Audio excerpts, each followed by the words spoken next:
opportunity where from the younger generation of these coaches, they'll overlook a small player. He's not big enough, because they're already starting to think ahead about the physicality aspect of all the set pieces. How many of these good players now are not making it because of how some of these molds of players? 50s, smaller. 30s, taller. Winding me up. Of course, the two are always winding each other up. We have a much more match day to come here on the Golazo Network. More World Cup coverage on the way.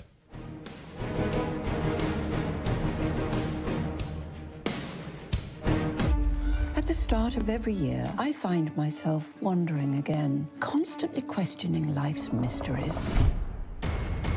Could I make it in the UFC octagon? When Jeff Probst asks survivors, ready? Do they ever want to say no? Has Dexter ever considered meditation? Will Beth and Rip make it last on the new series Dutton Ranch? If not, Rip, call me. Stream new series and returning favorites, plus huge events. It's going to be the biggest year yet. Welcome to the Running Man. The rules are simple. Survive 30 days. But the entire nation is hunting you down. The grand prize, $1 billion! Win this game. Change your family's life forever. Hunt him down! People will sell you out in a heartbeat. What is happening? Welcome to the Running Man. I'm back. I'm really back. Why am I here? I'm not dead, right? Disruption on this campus will not be tolerated. If I look crazy, it's because that's how I feel. I don't know how to live in two worlds. There are others. But they're not like us. We need to get out of here now.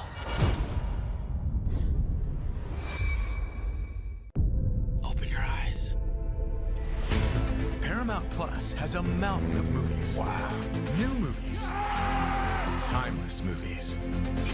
Guys who are running out of time movies. So get in on the latest blockbusters. Trust me. And we live the moments that get you every time. And that's all I have to say about that. A mountain of movies, now streaming on Paramount Plus. This is European soccer's biggest stage. Written in the stars! What a difference she has made! The question is, can you handle it? Can you handle it? The crowd here feels electric. Stream every match of the UEFA Women's Champions League.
Again, Torres has normally been played through the middle for Barca of late, but he did start as a wide right, so it's a bit disappointing to see him not really be able to impact the game enough. And then, you know, the guys who came off the bench, okay, I think that's what sums it up. It was an okay game against a poor Cape Verde team on paper. However, Cape Verde played well. 100%. Spain didn't. I mean, Oyarzabal for me is a crazy one. The stat was what? First 30 minutes, he had 1 touch. 0 touches. 0 touches in 30 minutes. Sorry, 0 touches in the first 30 minutes of it. What are you doing on a pitch if you have not touched the ball in 30 minutes of football in a World Cup at international level? That makes no sense to me. Gavi started. I think obviously Dani Olmo for me is a player that probably should have started, but it's hard to disagree with those scores there. The front three, the front line was a bit of a problem for Spain, and they got it wrong today. And Spain have a lot to figure out before they play against Saudi Arabia on Sunday, again in the same stadium in Atlanta. But let's get more on this Cabo Verde story with this incredible result for this incredibly small nation that qualifies for the World Cup for the first time. Let's bring in our African football expert, Mimi Fawaz. And Mimi, we can talk about this in terms of transfer market value or in terms of population size, but can you tell us a bit about the story of this nation and how remarkable it is, the result they achieved today? Yeah, for some people, they're probably just discovering Cabo Verde, Cape Verde. I guess some people pronounce it whichever way you pronounce it. But it's a nation that this is not a fluke. They put a structure in place over the past few years to actually get to this place, to get to the World Cup after doing well at not the last Africa Cup of Nations, but the one in Cote d'Ivoire where they reached the quarterfinal. So Cabo Verde have really put in the work to try and get there. This is a country that's just over 500,000, the population on the west coast of Africa, that doesn't really have much of a league. They've had to rely on mostly the diaspora players to recruit them to actually get to this stage. And they've recruited players, as you know, Pico Lopez on LinkedIn a few years back. That's how they recruited their players from the diaspora. So I think for such a nation making such a big statement on their first ever World Cup, their debut match, to actually get a goalless draw against one of the tournament favorites. Mimi, I thoroughly agree with you, and I love the fact you're educating our viewers, because I actually did start to really engage a lot more in this Cape Verde team. Like you said, when he was going into that African Cup of Nations, to say, you know what, there's something special about it. So I am not surprised at all with the performance they put in today, and I'm glad that you're someone who is in the same agreement as me. How important is it for Cape Verde to do well in the World Cup, to show what can be achieved for other African nations if they implement the structure in place like they're doing, and also like the likes of Morocco and Senegal and Ivory Coast have done? And you talk about other big nations who don't seem to have that infrastructure. It's worth noting, Cabo Verde, they were in the qualifying group with Cameroon. Yeah. And they automatically advanced to the World Cup. Mimi, if you know what the question was in all of that dialogue, then that'd be great. What was the question? I got it. Don't worry. I got the question Mimi, that Nigel was trying to ask. I think countries like Morocco, countries like Cabo Verde are really showing African nations, even Senegal, I would say, Senegal as well, put in a structure in place, a 10-year plan a few years back, that if you're serious African countries to really develop the game, you can see already in the past few matches of the African teams that have played how much talent there is on the continent, but you need to have proper structures in place, proper planning in place. And if a country, one of the smallest nations at the World Cup, like Cabo Verde, can actually show the world we're not underdogs. People expected us to be afraid. We're not really, putting them in the equation to do very well. Everybody was talking about Spain as one of the favorites. They would beat them coming into the game. And they've shown them, no, we're a serious nation. We're serious about moving forward and investing. So I think they're great blueprints for the rest of Africa, many other countries, to actually follow in their footsteps. Mimi, just also to give the audience a little education and geography lesson, just let them know where Cape Verde is located. I know it's the most western island off the west coast of Africa, and also the connection to a European nation, just so that the viewers understand the history of Cape Verde a little bit. Yeah, so it's off the west coast of Western Africa. Just if you look you see Senegal, Gambia, and if you look further out, you'll see, island nations, archipelagos, that makes up Cape Verde. So that's where the country is based. And of course, there are flights that go there, as you were speaking about, from Europe. You can get airlines from France and etc., Spain, to get to the country. And Mimi, let's talk a bit about another major headline today from the world of African football, and that is after Tunisia lost 5-1 last night in Monterrey to Sweden. They have fired their manager, Sabri Lamouchi, and they're going to make a change from within the tournament. Now, we saw this chaos at the, not the most recent Africa Cup of Nations, but the one before that with Ivory Coast, who then went on a run after making a mid-tournament sacking of their manager. What do you make of this wild story after just the one game sacking their coach? Yeah, I mean, I was surprised, to be honest. You know, I didn't expect in the first game for them. I know they weren't happy with the result, the 5-1 defeat to Sweden, to replace Sabri Lamouchi so quickly. Now, he's a coach, obviously, who took over in January coming into the World Cup.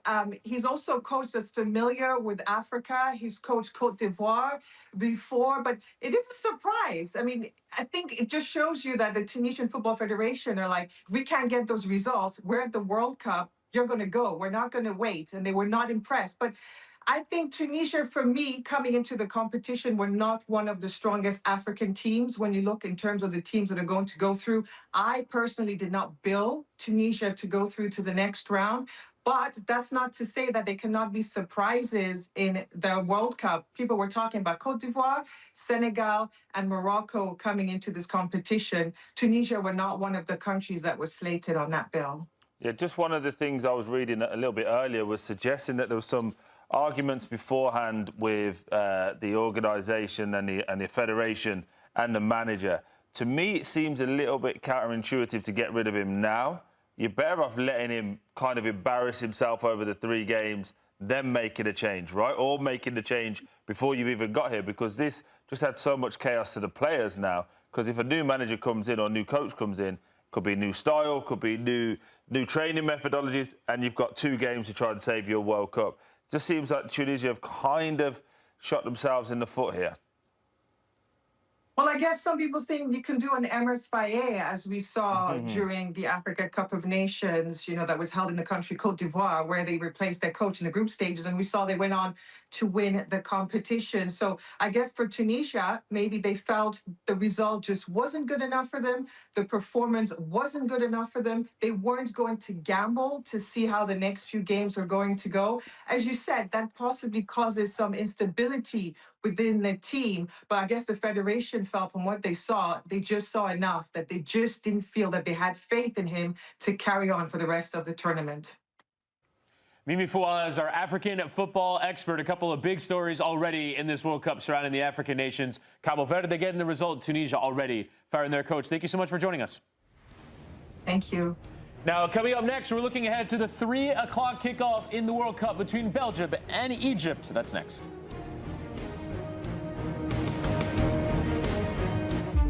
At the start of every year, I find myself wondering again, constantly questioning life's mysteries.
Intelligence in the midfield of Belgium, always interested in that area of the pitch. Just seeing there as they set up, Mo Salah seems to be playing in that little pocket in behind Marmoush. Don't see him play that role too often, but it does stop him having to defend and track Castagna down the left-hand side, which makes sense.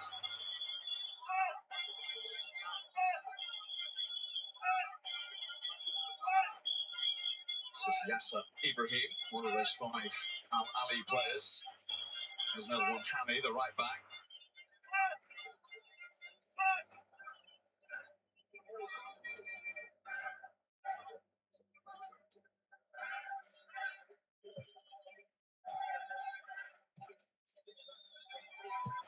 Mohamed Hammy.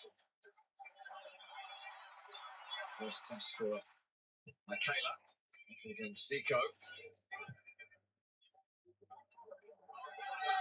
Doku dispossessed.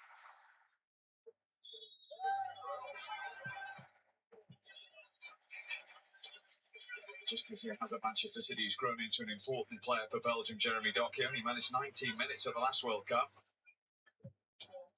He's had a phenomenal season. End product's been much better. Goals, assists.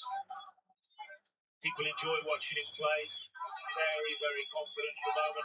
It's going to be a handful for Penny on that right-hand side.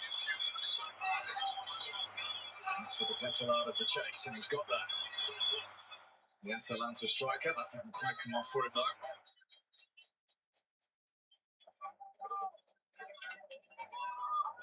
He's their all-time record goal scorer. Mo Salah is only 2 behind him. Hassan Hassan, who was appointed in February of 24.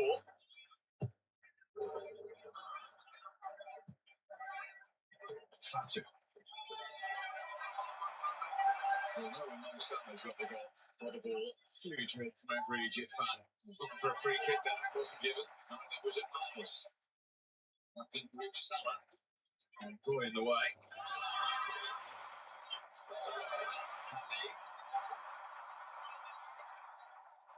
But in the end, Castagna. It's actually good from Penny again. Twice he's got close to Doku. Obviously very aware the threat he brings. Nice and aggressive. They're going to have to be that way against this Belgian side, the quality they possess.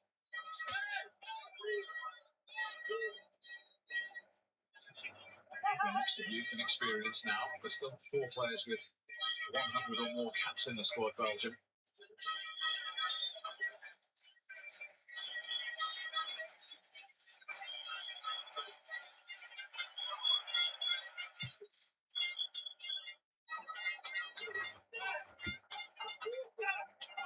Fat.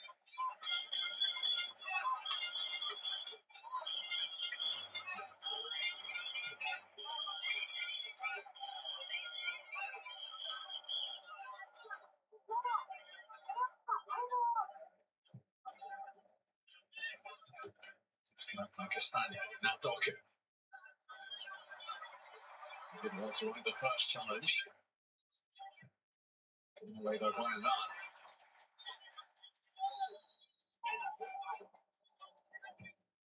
It's another day, Danny, in the midday heat down there, nearly 30 degrees, to give the ball away cheaply. No. Possession's going to be key. It's going to be hard to press. I think the tempo will be reasonably slow, especially early on as they work each other out tactically, who's doing what. This is Ashur of Al Ali. Fatu.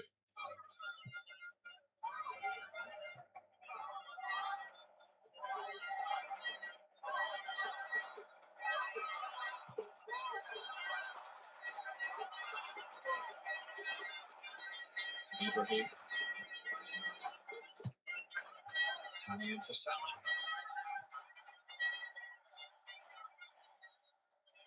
Zico's progress halted by Castagna. Good take from Salah. Nice little bit of movement to come forward, drop in, and get the ball. It's going to be interesting seeing him in this role. Many, many years all we've done is seen him out on that right-hand side and then coming in. Now in that central area, he's got the freedom to come both sides, drop in a bit deeper. Most famous footballer ever. Perhaps not surprisingly, got 9 in 9 in the qualifying campaign. They were unbeaten.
It's cut out by Castagna. Now Doku.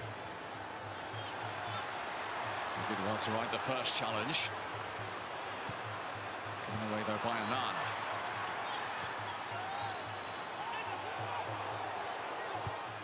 And it's not a day, Danny, in the midday heat down there. Nearly 30 degrees to give the ball away cheaply. No. Possession's going to be key. It's going to be hard to press. I think the tempo will be reasonably slow, especially early on as they work each other out tactically, who's doing what.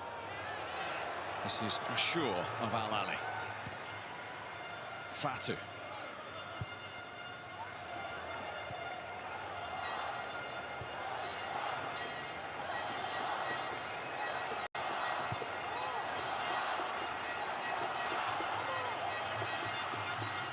Ibrahim.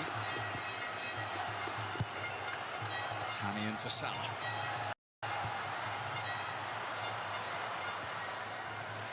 Zico's progress halted by Castagna.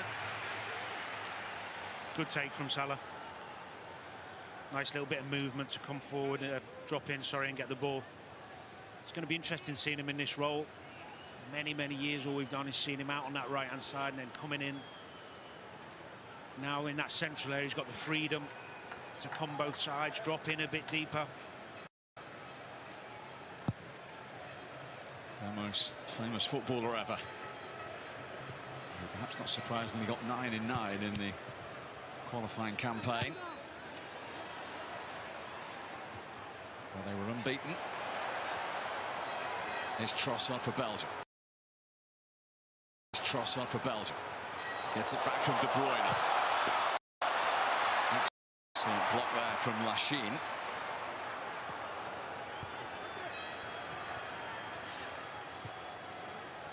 First period of possession from Belgium. It was a lovely, cute little flick from De Bruyne a second ago, wasn't it?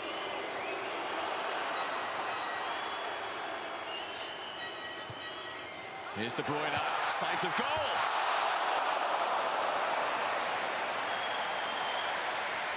And for a man of his calibre, that was a fair invitation. Yeah, it was a good effort. He was trying to give the goalkeeper the eyes. Keeper was there, to be fair, read it quite well.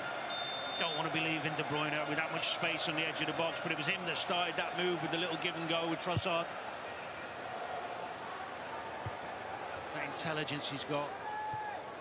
Those little clever, cute passes. One of the best we've ever seen in the Premier League with that vision, ability to see the pictures. Remarkable footballer. It's a sore one for the current Manchester City player. Meanwhile, Marmoush. He managed just 15 appearances this season for Pep Guardiola. Challenge there with Ngoy. Which was a surprise, because when he came to City, he hit the ground running, and he's full of pace and skill, and he's got goals in him. I know he's had a couple of injuries, but really rate him. I think he's a super talent. He was questioned this week about the rhythm of his play after such a stop-start campaign coming into a World Cup. And behind Salah, he is their most crucial player.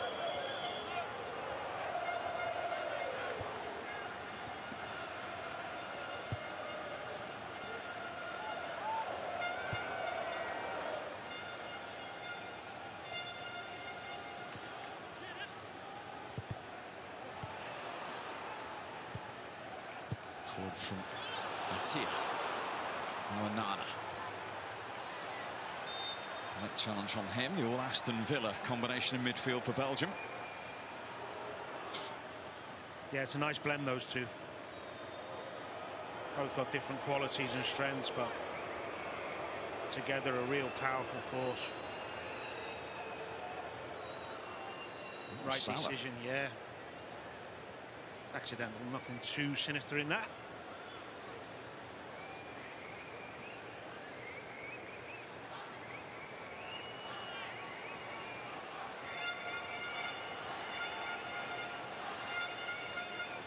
I think Tielemans, especially for the last season or two, is the physicality, the fitness levels have gone up for him. He looks in great shape, been brilliant for Villa. Maybe at Leicester wasn't quite have the same fitness levels or athletic capability, but since he's been at Villa under Unai Emery, he's gone up another level, and they certainly missed him when he was injured that spell of the season where they struggled a little bit. I'm sure there's a player under Unai Emery who hasn't gone up a level. Exactly, yeah. Lovely from Catalana. Trossard kept it in. Didn't get his corner though, much to his frustration.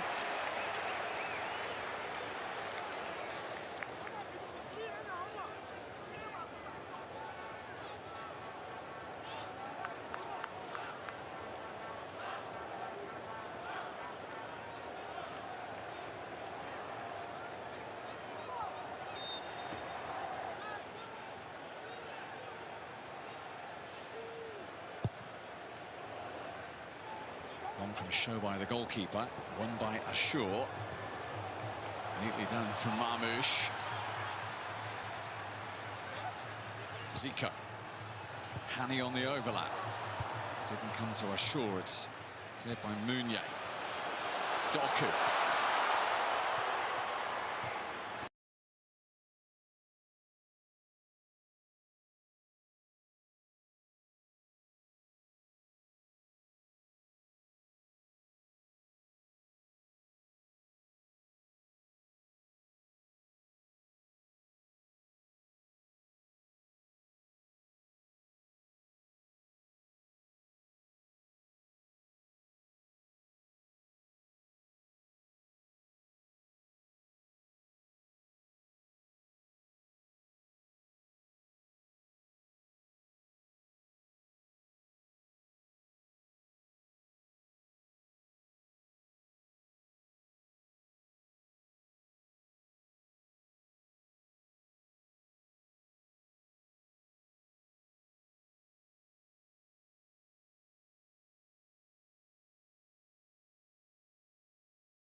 Marmoush had a look towards Courtois Ross, who was always the favourite.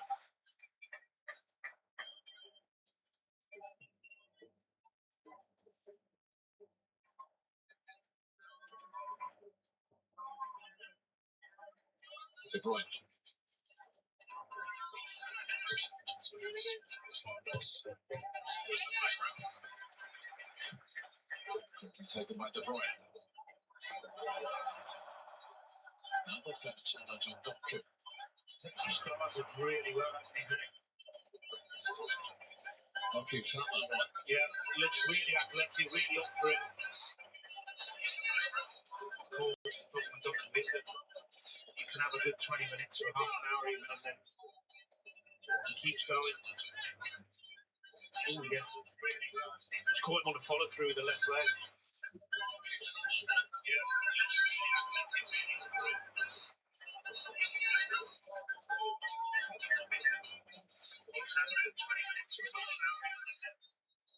He's in this thing about Mark Man at the moment, Jeremy Doku.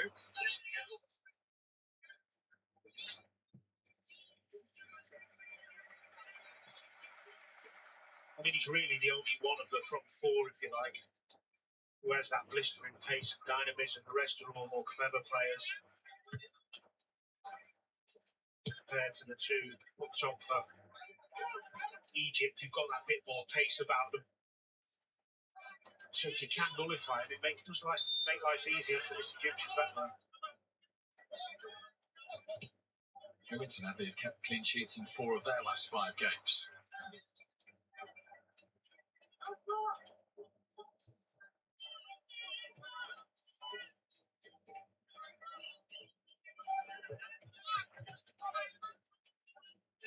De Bruyne.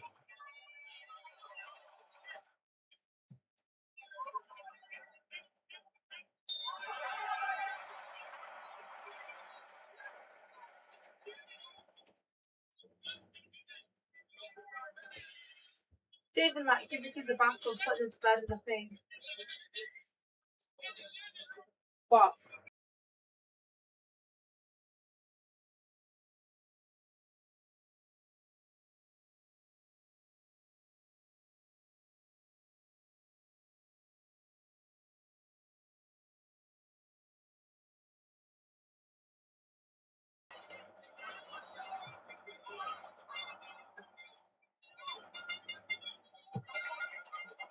Castagne diving in there. And the yellow card has to be careful. He's against Zico.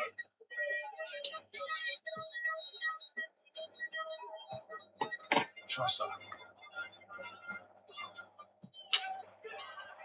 The charge of Shaw.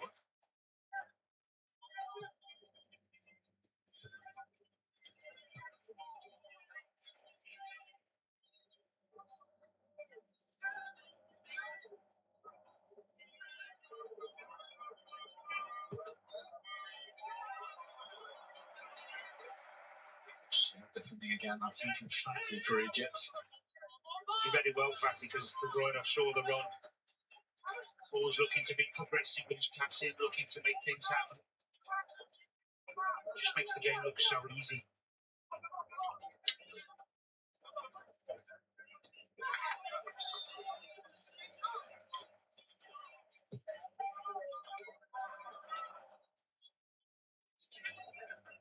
And again, Mohamed Hani in ahead of Doku.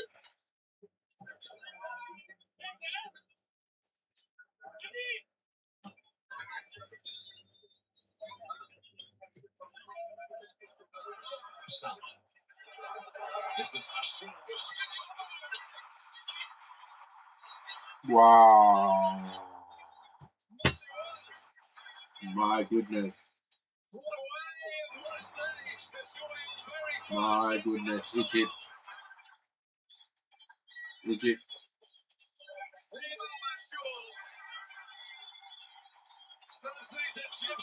Egypt taking the lead.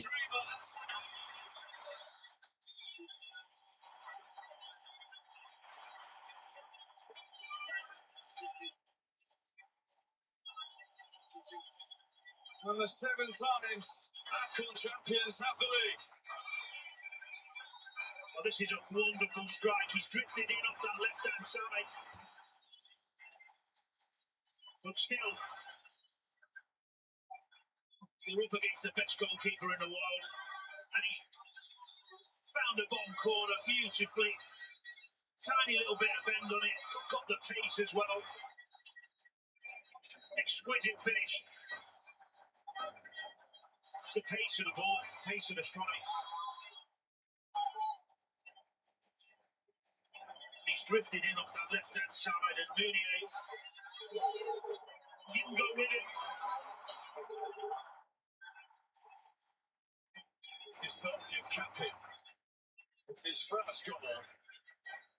And he couldn't have picked a better moment and stage to do it. One of the 5 Amali Egyptian title winners in the team. And you could see what it meant to him.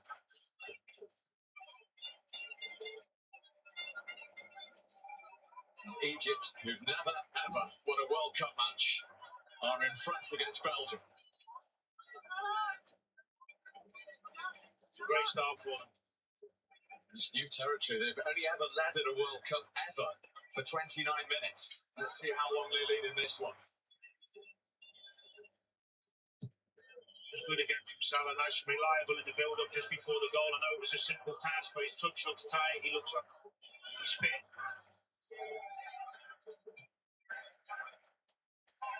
Docker, Zico back, doubling up. Castagna. What is the Belgian response? Not being allowed any time on the ball. Now, this is from Marmouche to Chess.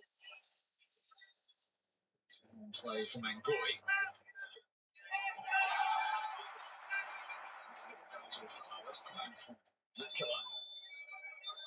Is that Drips break? I think so.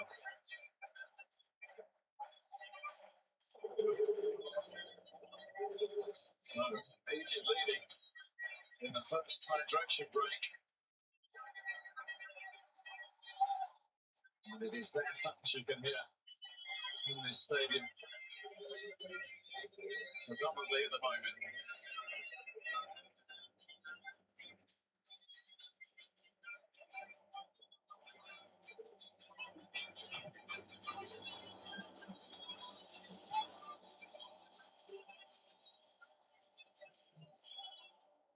Remember, you can scan the QR code to dive into live team and player stats for this match on the BBC Sports app at the moment. And his stat is the most important at the moment. That's Shaw on his 30th cap with his first international goal. It's interesting, the 4 of the last 7 goals at this World Cup have come from shots outside the penalty area. Well, he hadn't been involved in the game that much in terms of touches, so to have that confidence to strike it the way he did. Just seeing it again now. Takes the touch is where the touch gets, he gives it the space, gets it out of his feet. The pace and the little bit of bend on it takes it away from Courtois. It's a really clever finish.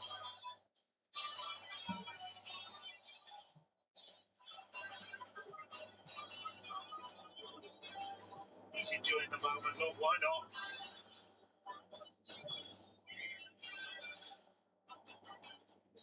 It's only the second time ever at a World Cup finals they've taken the lead.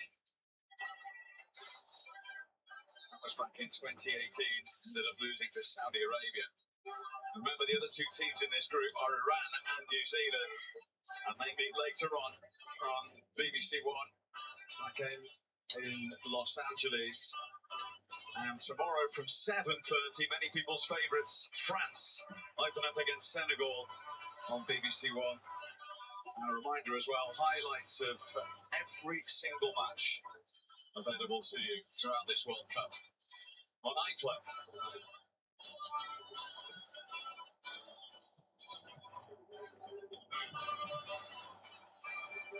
And Belgium just haven't been allowed to get into their stride here, Dan. No, they've been a little bit lethargic in the speed of play, let's say. They'd be overconfident coming into the game. But the Egyptian defender's been really good. I mean, Hanni's been outstanding in that first quarter. On Doku, they've really shut him down. And when he needed some help, he's had bodies over there protecting, talking to him, doubling up. And they've looked a threat. It's a clever way of playing, Marmouche and Salah through the middle and just let the other 8 defend.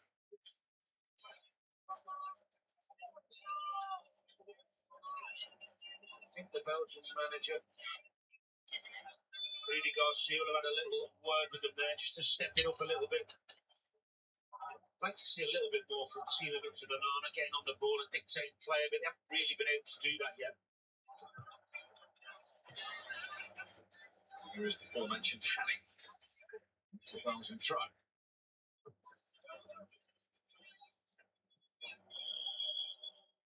Ngoy, just his 5th cap at the back, the Lille defender.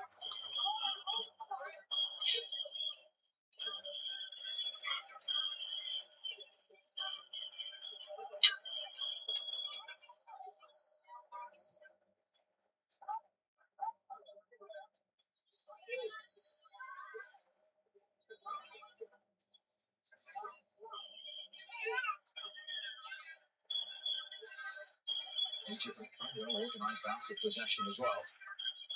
Trossard popping up on the left-hand side. Castagne's cross blocked by Hammy.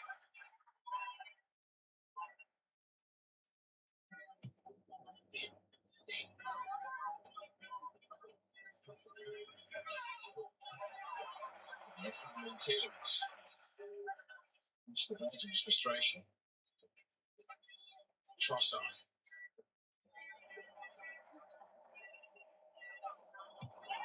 That is the gospel. Sure, doing his defensive duties.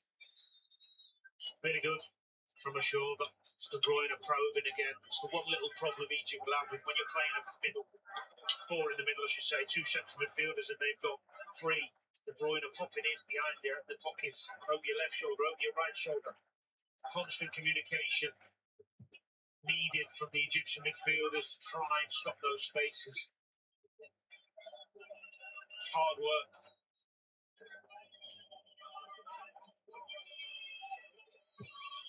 Tielemans. His 3rd World Cup for Belgium. He's available again here to Doku. There he is. Two-step for Meunier. And then put it to the front. Should wouldn't have kept it anyway. Should have saved it anyway. Yeah, look, the foul. It's nice and composed, isn't it, ashore here? Ashore was very assured. It's only taken you 5 minutes to work on that one. Yeah, I just came. Although when it did drop, although it was a foul, that space De Bruyne's in again. He does it so well. I thought that Rudy Garcia in his first international job. 10 of them at club level.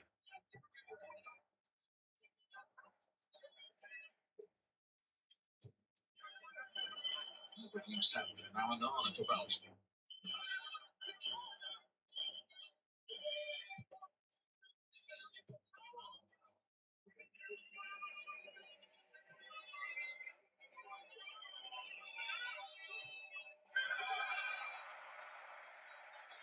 And he thinks that's his throw as well.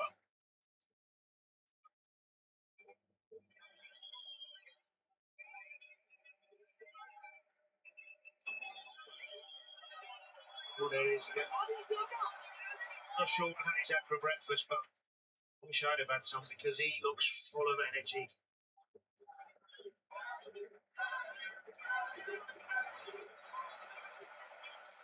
Here's Tielemans. Sure.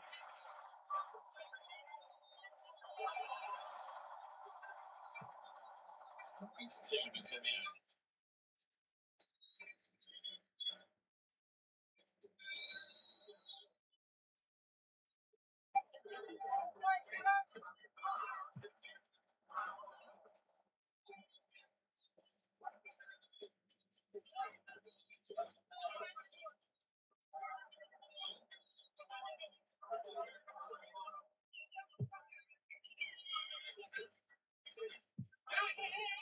That's better actually. De Bruyne was ushering the players higher to try and get some pressure on higher up the pitch, force them into some mistakes.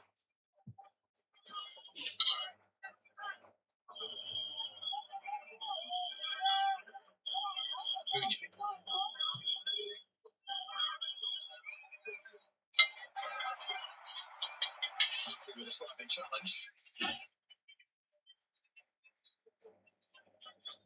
It's up to me for a second.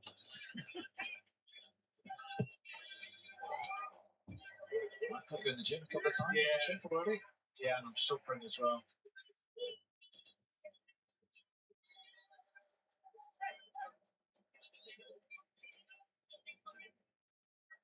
Doc.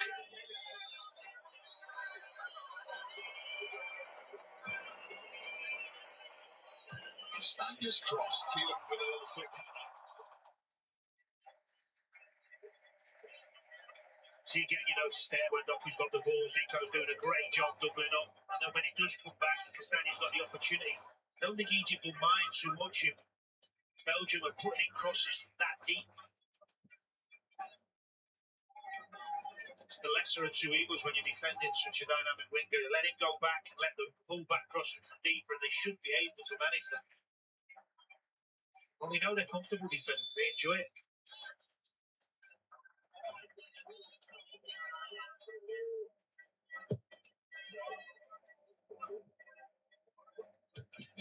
Boy, with a clean sheet and a draw against European champion Spain back in March, but it's not the level of Cape Verde's achievement so far today. They're on.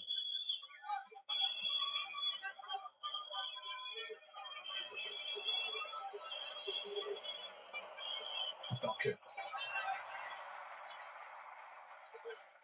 It's incredible. He's not beaten that back line once yet. No, that time Artia was over there.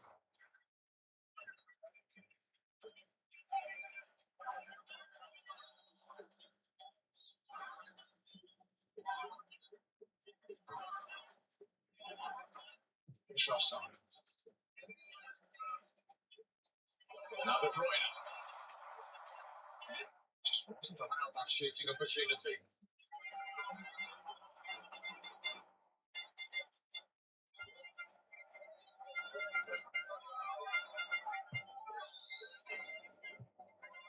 Amiens keep moving from Courtois. Here's Salah. Well played. Move wide by Rashid.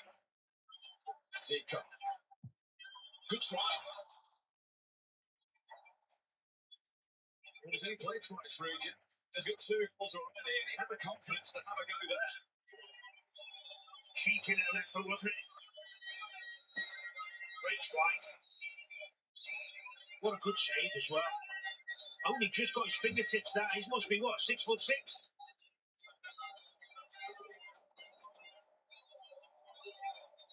Excellent save from Courtois. First corner again from that shore. He's given it straight to Doku. And this could be problematic. That time that was Fatu. Egypt then shut down there saying he couldn't make any contact. The card is already out from the Brazilian referee. It was silly really from Fatu. He didn't need to. I think the ball's running out of play anyway. Just have a look at the replay now. First effort from Artia, gets a foot in, but he kicked it out.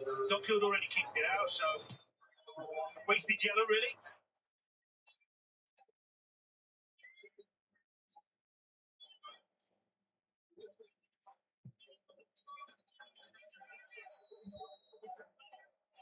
Nunez.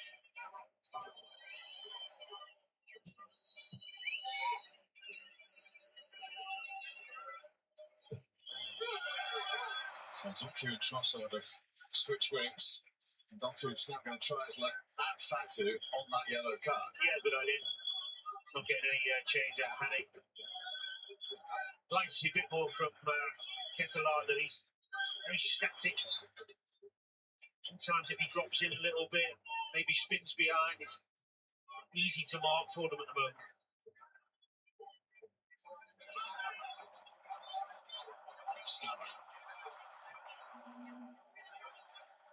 Nice and thankful. Some more damaging.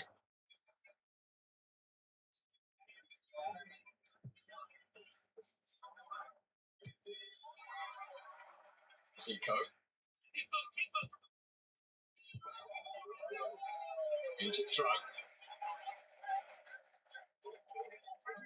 Just watching the amount of ground Bashir and Artia recovering, helping out their back four, filling in spaces, tracking runners. It's hard to maintain that in this heat in the middle of the park.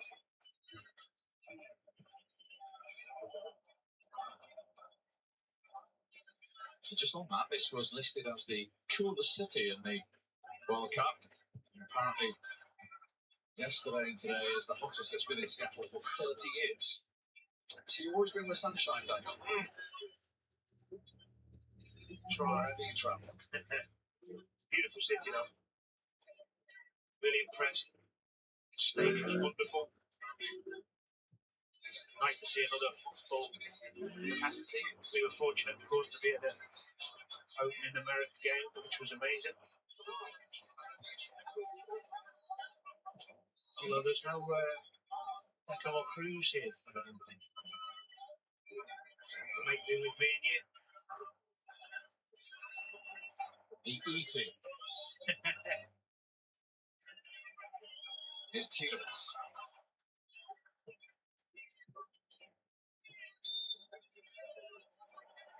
Actually, the referee's given Egypt the free kick. Sati was to stay down.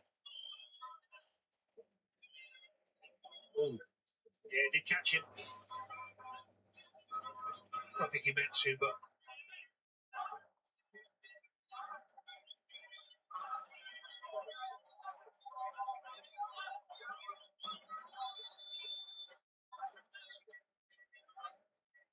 It's just the big moment so far.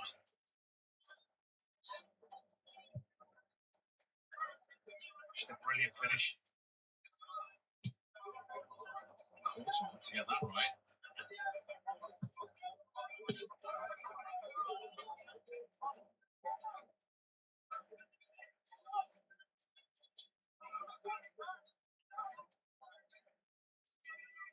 Well, this time Belgium actually won a World Cup game after conceding first, was back in Russia in 2018. Incredible game I was fortunate to be at against Japan.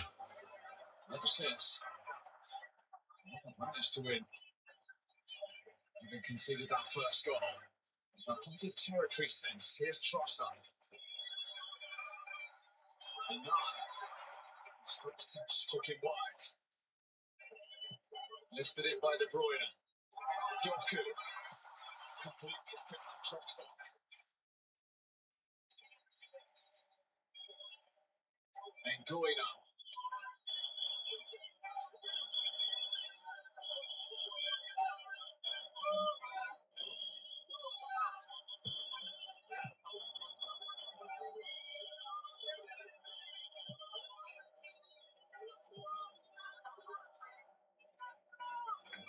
Ngoy. Crossing opportunity now for Meunier. The Catalana's header. De Bruyne's touch. Trossard with a swing. Cleared by Ibrahim. Good numbers back there, Egypt. It was patient for Belgium. The earlier chance for Trossard, miskick, I should say, was the one. Found himself in a bit of space on the edge of the box, completely fluffed his lines, not like him normally. Technically very, very good. Machine thought for a moment he'd send Egypt away there, and it is a foul on Trossard.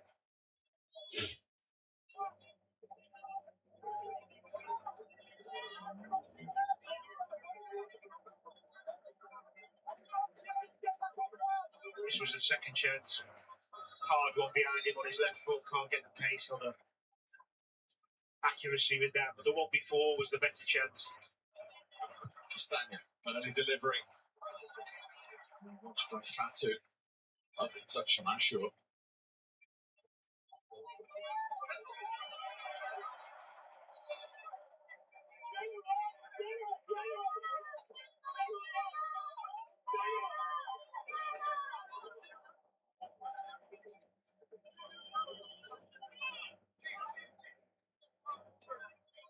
I think safe to say there's nothing wrong with him there.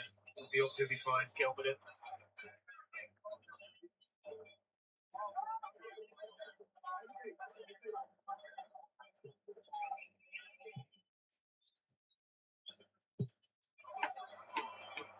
Tears long ball. Courtois into this area.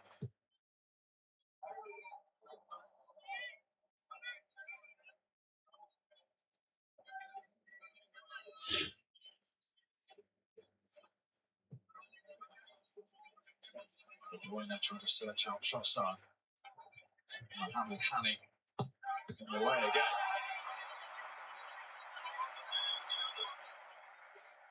What outstanding 40 minutes he's out. The fullback from Egypt, Hani. He's been absolutely superb. I have to say, though, the Belgian team have been poor. Talking about their creativity and their quality forward players, there's only really De Bruyne who's showed a few touches. You spotted the Salah roll very. Do you think that's taken Belgium by surprise in any way? Maybe a little bit, yeah. Still, giving the ball away at times too easily. Not enough urgency in the play, it's all a bit pedestrian. That Aston Villa midfield between. They do lack pace, Belgium. Forward there is up and up, that's for sure. Talisman, it's not working. This Belgium team. So far, it's worked perfectly for. Here he is in the central area. There's not building here. I need to replace Obama. There was an example of exactly what Danny was talking about. Simple ball given There comes Masada. for There's Egypt. spaceman.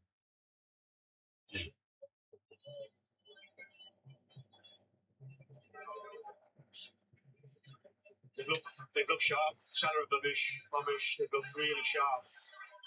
Nice and reliable when the ball's gone into them, kept the ball, rolled the people into play. Okay, they haven't had too many chances, but still they looked the threat.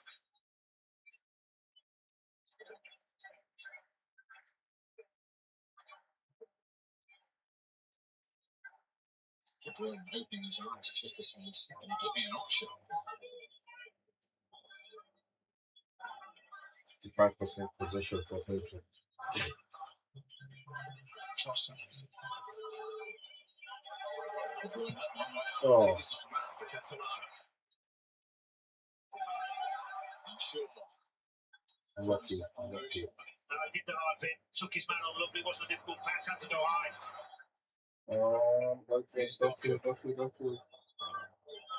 He's been poor. That was been really poor. Sure, winning it back. 2v1 again. The doubling up on him. From Ashura and Zico has been phenomenal. He needs to change his tactics. He's taking too long on the ball. Helping the fullbacks. Winning tackles.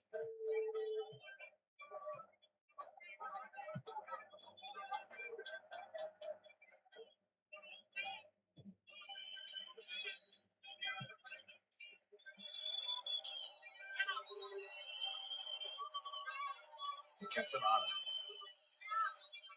Trossard. Oh, well, that from straight right, the Egyptian goalkeeper. Well, it's one of the few times you've actually seen Castagna get that far forward.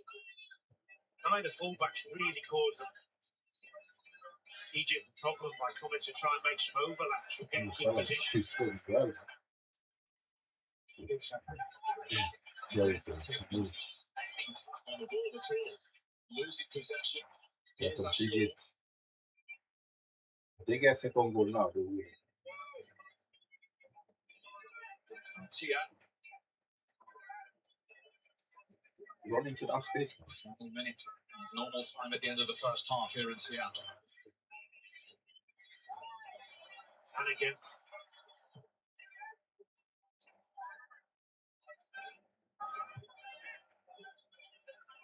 Hani. Getting as far as Mamouche. And then caught. Nana.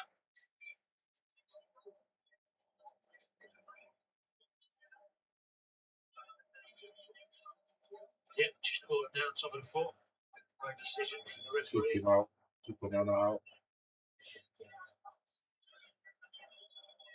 They're going to be absolutely delighted if they get in. Not just with the goal, but the way they defended. The tenacity, the quality on the ball at times has been decent. Played through quite nicely at times into the front to Egypt. Belgium have really struggled as the half's worn on to create anything. 4 minutes to be There you added on. go, giving the ball away again. So Experience easily. fullback, You're not keeping the ball at all. Too easy. You give the ball away too easily. And Egypt just done the same as well. And Egypt are close to leading at half time. The World Cup game for the very first time. Salah dispossessed. Doubling up on Salah as well. No way through for De Bruyne. At least he's trying, though. He's the one. Docu's been flat. I think that's been flat by Doc from Docu. Much for him to Oh, do. Lamens at the bench. I think he'll be dishing out a few words. Outside De Bruyne. One throw towards Onana. It's fallen to Doku. Skyler. Belgium's best opportunity. Yeah, by a long way. The irony is, comes from a set play, a long throw. Good leap from Onana, falls to Doku. Just lashes at it. Takes it a bit too early. Cuts across it, just got to wait for it to drop a little bit more.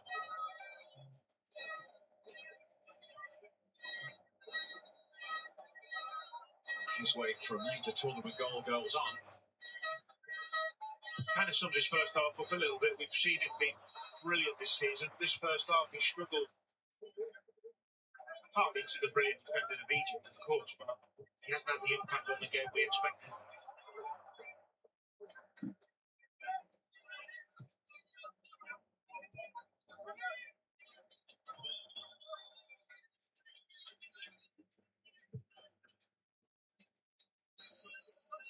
Trossard.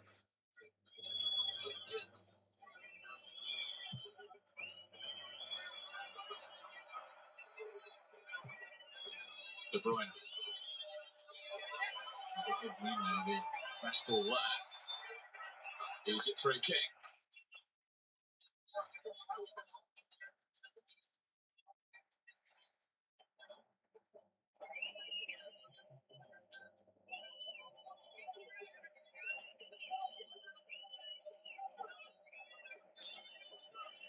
Looking at the Belgian bench, obviously Lukaku is someone we all know can be really impactful, but not at his fittest by all accounts. It's putting it mildly. How it feels. He was described by Rudy Garcia last week as totally out of shape. Now that's loose to Ngoy. Marmouche onto it. Ball was always against him.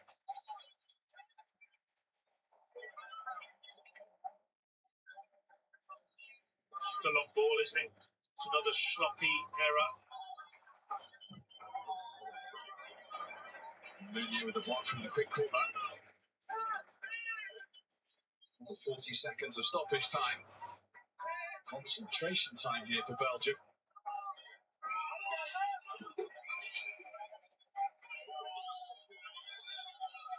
Not ideal, is it, when your manager's calling you out of shape? I mean, he should be coming to the World Cup in some good condition. That's well worked. Salah. Away by Meunier. It's Hani.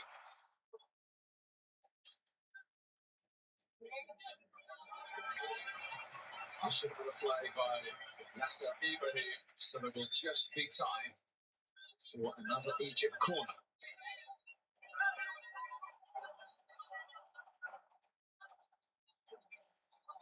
It's the birthday boy, Mo Salah, will deliver.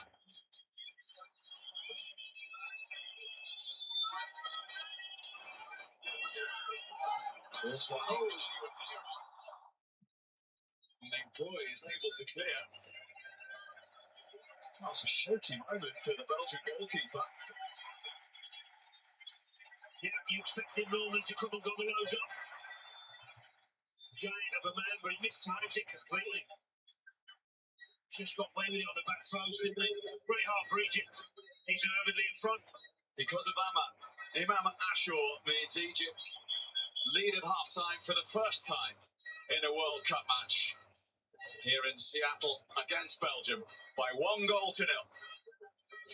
Thank you, Danny. Thank you, Steve. Good first half for Egypt, but Olivier, frustrating for Belgium. They haven't had a shot on target in that first 45. Yeah, really, really frustrating. Charles de Ketelaere has been very available for his team. He tries to give to give a solution by running in behind when he had space. But the problem is Egypt defend well in deep block, and in that kind of situation, you want a target man to use him and for deflating the ball, flick-ons. You need also more support. And I didn't see enough crosses also. You like crosses? Overlaps, I love it. Overlaps, and well, they double up the whole half on Doku. So we need more options. Maybe Romelu Lukaku will be a good one for the second half. But equally, it couldn't have gone much better for Egypt in how they've played, and as Olivier said, how they've approached it tactically. Yeah, they're very regiment. They all know their jobs as well. And what's interesting, it's kind of changed their shape. I mean, Zico's doing a lot of the work on the right-hand side where we felt Salah might focus himself on. And Ashore has been absolutely excellent on that hand side as well, helping out, doubling up as well on that side. So this is the kind of Egyptian team we expected. And to get them on the break, and it's worked to plan. Can they keep it up for another 45 minutes? That's the case, and I feel like they are. They're a fit team. You know, they obviously have that continuity of playing together. So, good signs. Yeah, I would agree with what Theo says there. I think in terms of before the game, was talking about how they would set up. They've been in that low block. They've tried to get the counter attacked, and they just look like a real team who are organised, know exactly what they need to do, working for each other. Exactly what you said in terms of Salah. Yes, Salah's not energetic like we know of the past, but the people around him in terms of the system, everyone knows exactly what they need to do. So the goal's really interesting because all three of you have different perspectives on this and looking at what's been done correctly and what may have been done wrongly here. But you're going to start, are you? Yeah, I just think Hane's been outstanding up against Doku. And as it comes out here, you want your right back to be aggressive. So that's the first thing. As the play materialises, you see Zico, who Theo rightly said about is running and working hard. If you look at Belgium are actually in good positions, but if you look at Munir and Ashore, everything is just too easy. And now Munir is going because of the Munir is going with a run, and then he's forgot what's behind him. And if you look at Fatah on the overlap, he doesn't know whether to engage, whether to drop off, and it's just a little bit too easy from a defensive point of view. And when we roll it on here, I always talk about body positions. It's so important in football. And if you look at Munir's position here and where he's looking, he needs to be side on. So what do you want it to be? He's side on, so he can see his right. So he can see what's in front of him and he can see what's behind him. Right. Now he's making things a little bit too easy. By the time he's had a look, it's too late. It's too late to engage, and then he's costing his team a goal. Yeah, I mean, it's ball watching. There's a lot of ball watching, like I said there. And when you're in that position, they didn't get back in time. But we've got to look at the finish as well, because at first I thought maybe the keeper wasn't in the corner, but the way it's just going away from him, one of the best keepers in world football this is. And Ashore's just put it there. Brilliant finish, that, we have to say. I mean, I'm not sure if you were celebrating a goal, you'd want your teammate to then do that, push you in the back whilst you're having your moment of glory. That is some shove by Zico there. You're giving me that look, Olivier. But look, you've got to give Ashore the credit for the movement and the finish, haven't you? And I'm not just asking you this because Meunier is a teammate of yours at club level. Yeah, you can see Ashore. He's showing his teammate that he wants the ball in the feet. You can see. He shows him he wants the ball in the feet. He can see that Meunier, as Micah said, Thomas Meunier maybe turn. He can't really see him, so he take advantage of this, and then it's a great shot. But I have the feeling also that with the winger. Doku? No, Belgium, the other side. Trossard, yeah, could have helped also, because it doesn't scan behind him. Like I have the feeling that Thomas at that a bit later. Yeah. At that moment, now he's not stepping out straight away because he's got that player, the left back, going in behind also. And the distance is big, isn't it? Distance is almost 8 meters. Yeah. So yeah, it's too late. And I've been in that position that you were saying, Olivia, with Trossard as well. It's kind of one of those where you have to get back into position very quickly. And like Mike was saying, you're ball watching as well, and you need to open up and try and cut those little channel balls inside those balls in the pockets. And when you switched off for a split second, and when you do that, you get punished. True, that's the first thing you teach to a defender. Yeah. It's to see the ball. You have to see the ball and your opponent. Exactly. And the flip side of that is from an Egyptian point of view, how they have dealt defensively on their right with Jeremy Duck. Yeah, the doubled up. I think the organisation is really key. And if one goes in, one is covering, and he's just finding it so hard on that left-hand side. In terms of danger, we talked about him. But look at the pace in which he goes out, and he knows exactly what he wants to do, and now he's got support around him. And that is the most important thing. Can you nullify the threat of the danger man? And look at the numbers back. It's just incredible to watch because he's lost possession 13 times because of his teammates. You mentioned Zico, and look at the willingness and the body positions. When we talk about body position, that's a great defensive body position, showing him exactly where you want him to go and then anticipating where the ball's going to drop. And I just feel this is perfect defending. And I know I'm speaking about a game where we should be wanting to talk about goals and stuff, but this is brilliant defending. So that's right. Yes, but I'm so passionate about the defensive part of the game because I feel like it's leaving our game. It's all about fullbacks going really high, but the support from the wingers and the fullbacks today has been excellent. Although I'm not sure about this because...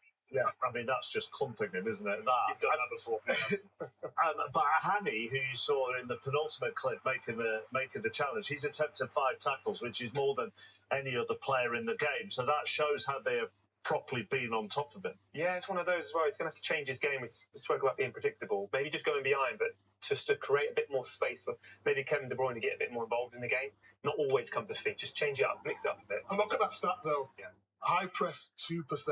They are happy to stay in that low block. You break us down. And at the shape at the moment for Egypt, it's going to be very difficult for Belgium to do that. I actually think the Kuiper should become on. Castagne's got a yellow card, and the way he could make that third man run into the box and got quality in there, I think they need to look at that. And you think it could be time for a big man? yeah, for Romelu Lukaku to use his body in the box, I think he could help the team to hold the ball and be a real danger in a box. Okay, let's show you what is on the iPlayer at the moment. Bring on the crowd, please.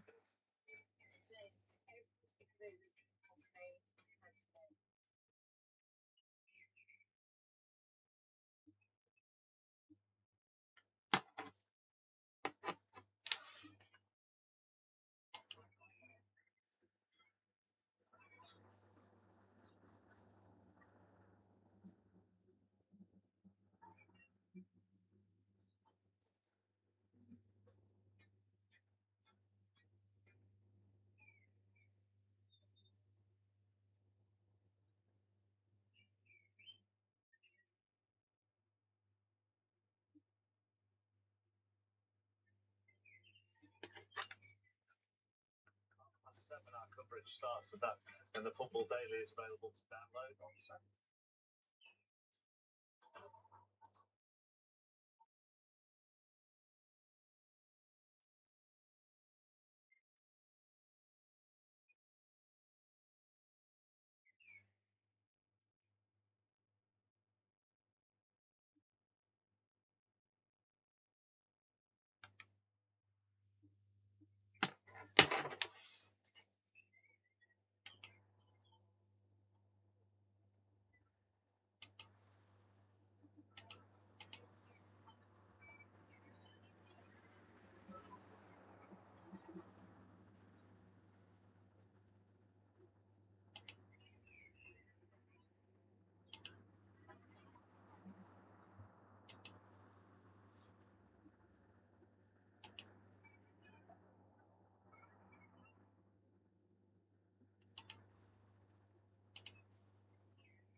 Where are you in terms of from your best, the best John Stones? I think I'm there or thereabouts, definitely.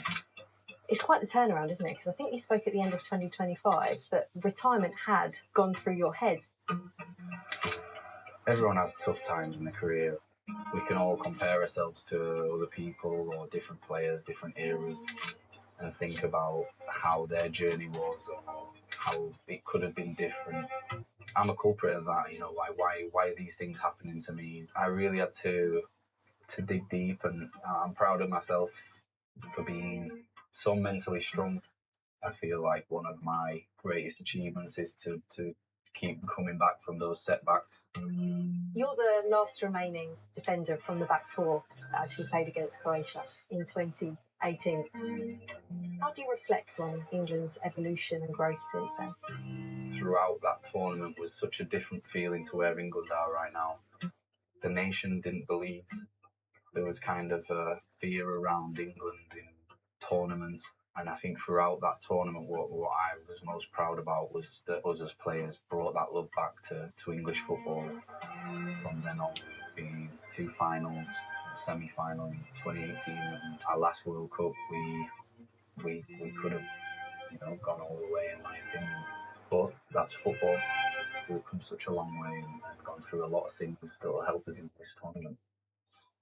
And their campaign gets underway on Wednesday evening. You can listen to the game against Croatia on 5 Live and on BBC Sounds. Let's go back to our game this evening. Egypt lead Belgium by a goal. So they could have had more, actually.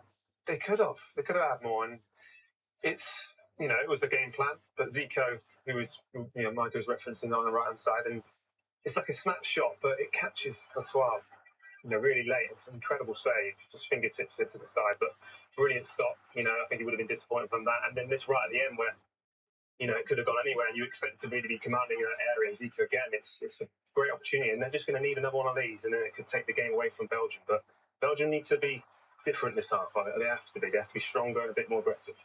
The first one was a great save from a goalkeeper you know well. He's really tall. Hard to beat. He's one of the best players currently. And it was nice to have him in the team. Yeah, he is a commanding presence, isn't he? Yeah, he's great. He's one of the best, if not the best, in world football. That's how highly I rate him.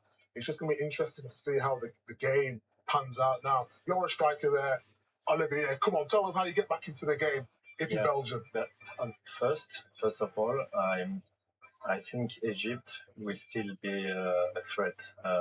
They need to be careful not to concede a second goal also, because we've seen they had a couple of chances. But yeah, definitely bring some different option front with maybe Romelu Lukaku or Openda. They've got strikers on the bench, but I think it's more kind of a mindset. They need to bring more people in the box. I want to see these small, deep runs in the box, you know, and more crosses. Also, let's not forget as well, if people were with us right at the start, Egypt had 8 clean sheets in 10 games in their qualifying. So Olivier's point, if they were to concede a second, Egypt, Belgium, then they'd be in big trouble. They'd be in big trouble. But I think the quality of team that they played in qualifying is not quite Belgium. Belgium have players who can hurt you. So it'd be interesting to see how they fare in that second half. Let's head back to the sunshine then, and Danny and Steve. Thanks, Mark.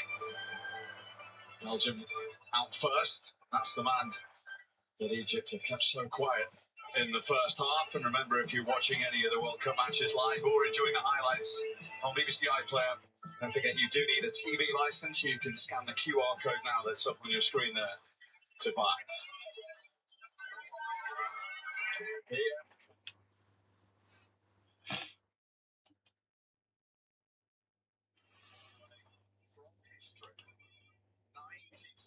They've been waiting to win a World Cup match. That man's goal has put them halfway towards it. And incidentally, Belgium have lost their opening match at a World Cup finals on one occasion in 14 previous tournaments. That was back in Mexico of '86. They know they have to fight A few more gears in this second half here in Seattle. To avoid that statistic. But it didn't even great.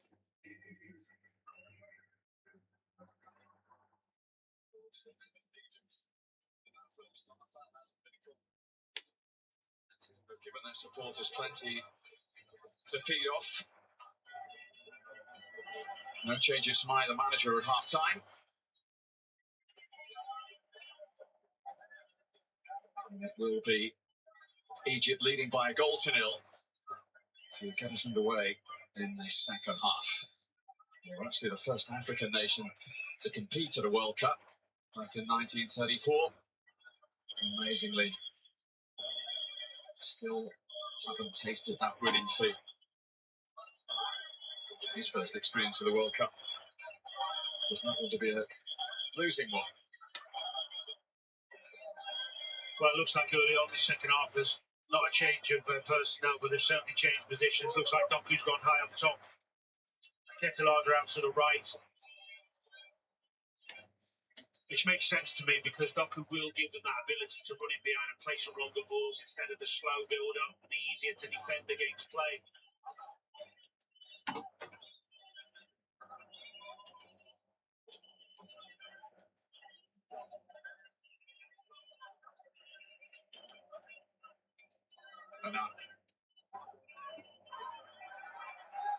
Egypt felt they were going to play, so too eventually did the Brazilian referee.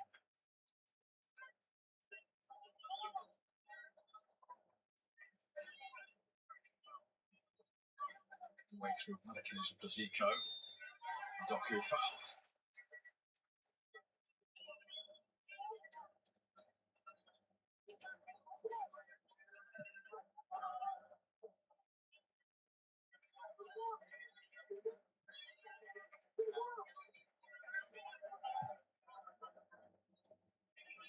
Castagna. By Zico.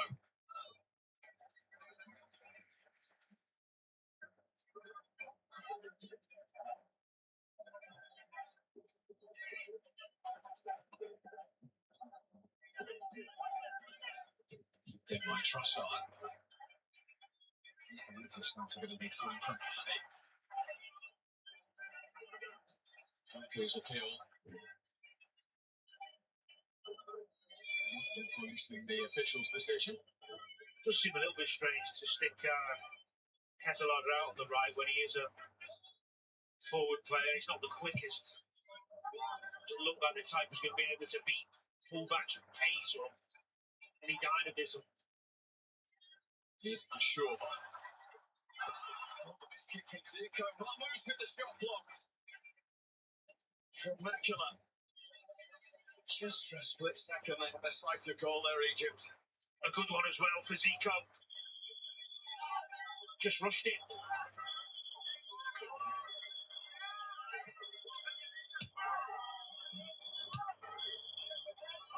Zico once more.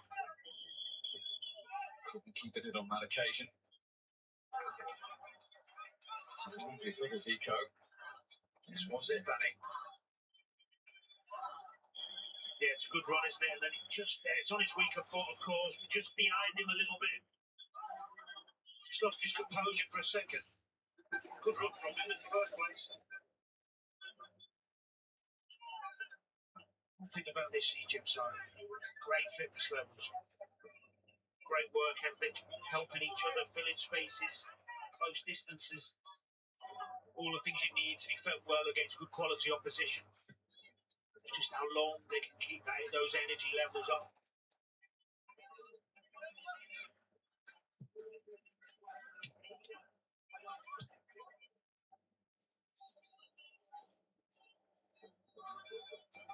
First side at this year's World Cup, leading in half time, who've gone on to lose yet.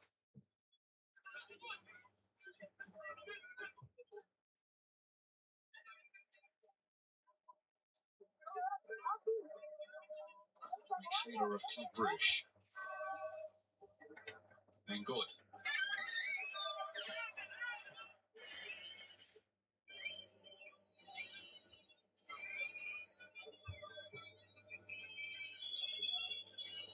Here goes Doku then in that central role, and he gets his free kick this time. At least he's shown to come off the back two, the two centre halves there, dropped in to try and get it to feet. Give those midfield lads an option. Quintalado wasn't doing that in the first half.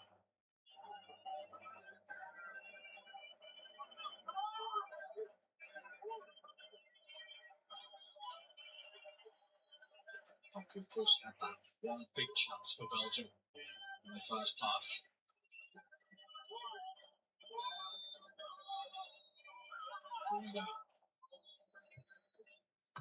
Smoda Castagna, now Trossard.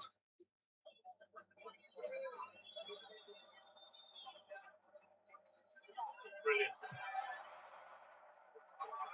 Doku will get to that though. He's got options. Here, Jeremy Doku. And again, that white wall is there to meet him. But Lorena can't find a way through. Salah finding Ashur.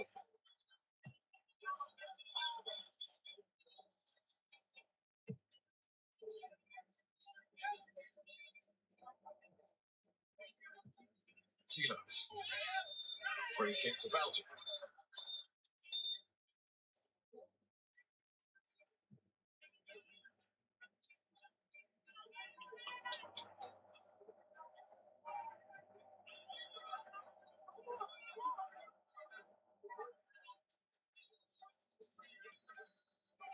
Really Garcia has seen enough. Just 6 minutes into the second half, there's a double change coming. On their bench, this is Doku. This time, he was caught. Martia, and there's a free kick just outside the penalty area. Yeah, it's Doku showing for the ball and being able to use his strength to get on it, turn and cause those centre half problems. Already made a difference, that little switch that they made at half time.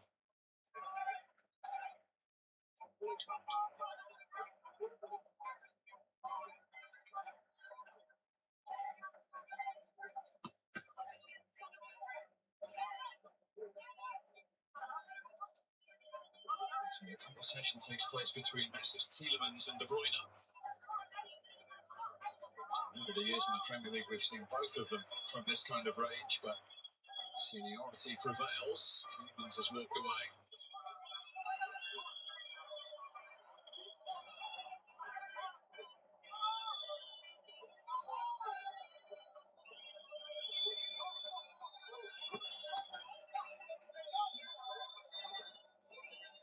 Mustafa Shobai has been called upon to make a save as yet in the Egypt goal. This taking long to organise his wall.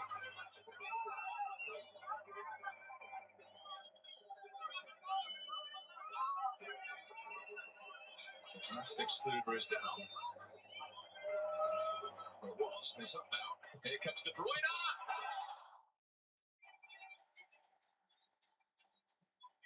He can't believe it.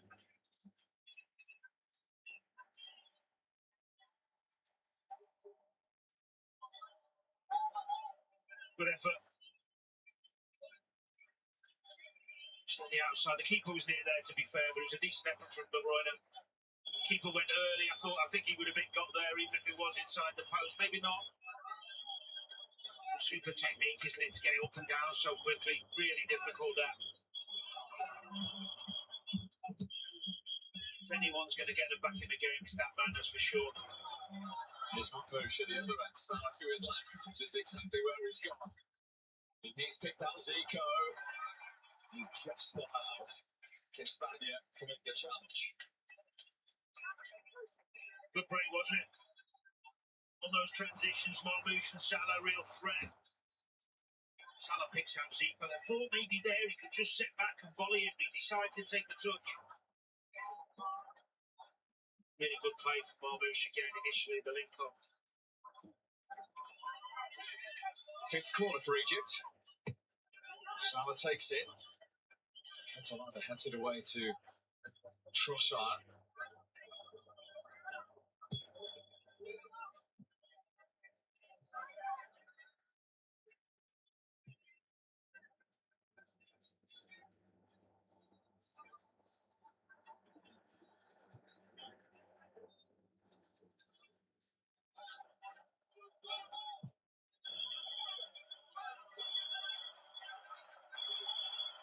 Zico's got to that. And Goal didn't think he would. Not only that, he's found the pass as well. And needed the intervention of Michaela.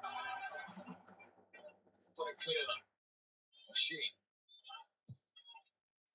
And that's the downward high, which is denied by Courtois. Sure, the goal scorer on the rebound couldn't reproduce his first half heroics. Should have scored. Good crossing. Salah gets up. Not sure what the keeper's doing really, but falls to a shore. He just lashes at it rather than tries to go for power instead of being composed and side-footing it, maybe with the instep into one of the corners. Not sure what Courtois trying to do. Well, how big a moment could that be? It could be huge because I think, especially in these conditions, at 2-0 and how well the Egyptians defend, that could have been a mountain too big to climb for the Belgians. So the double change is Onana off, that man Nicholas Raskin of Rangers on. And the other change is Fulham's Castagna off and Brighton's De Kuyper on. Castagna, remember, was on that yellow card.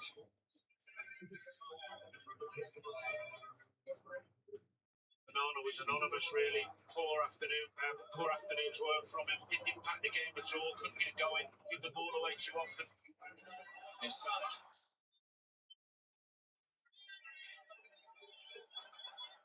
Sure. Excellent block there from Tielemans. De Bruyne quickly into Doku. Rushed all the way by Fati, who committed the foul in the end. He did well, Fati, because he followed Doku in all the way there and just got to tackle him.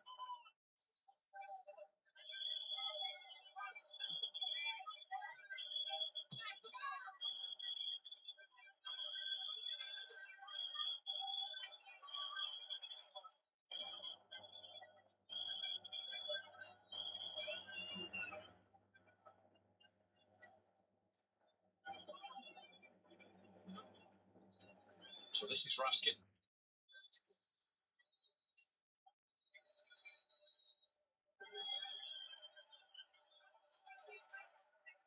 Dispossessed.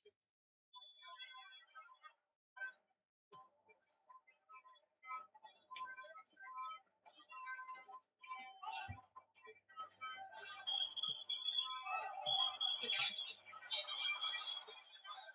Michael.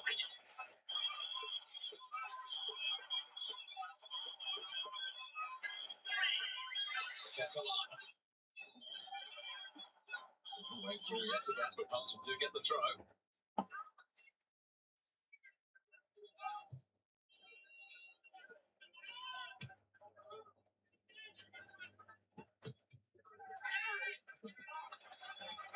Now it goes Egypt's way. Be interesting to see as the second half goes on whether Belgium decide to go change the system, maybe go two up top to occupy the centre halves. Leave De Bruyne in that space behind. While there's only one up there, means one of the centre halves can still go in and try and stop De Bruyne. Be interesting to see as the second half goes on Belgium decide to go change the system, maybe go two up top to occupy the centre halves. Fati's throw. Trossard. Tielemans into De Bruyne. Again, dogged defending from the Egyptians, who move it quickly into Marmoush here, who's done really well. That was a chaser. Can they capture Marmoush? Well, they did enough is the answer.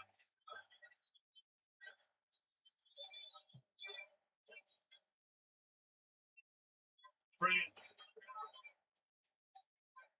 Brilliant link up, those two again. Come on, Mamouche. Skips by Ngoy, but if you watch the recovery of Ngoy, watch this just as he shoots.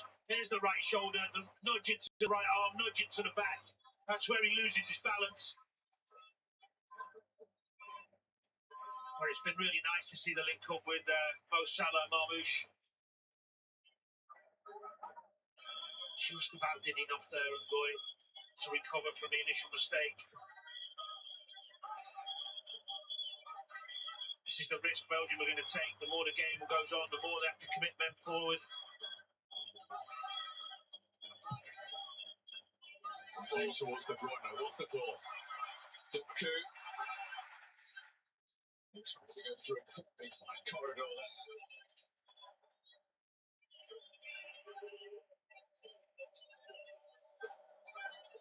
Yeah, good feet. Then a dive. Should have been a yellow for the dive, really.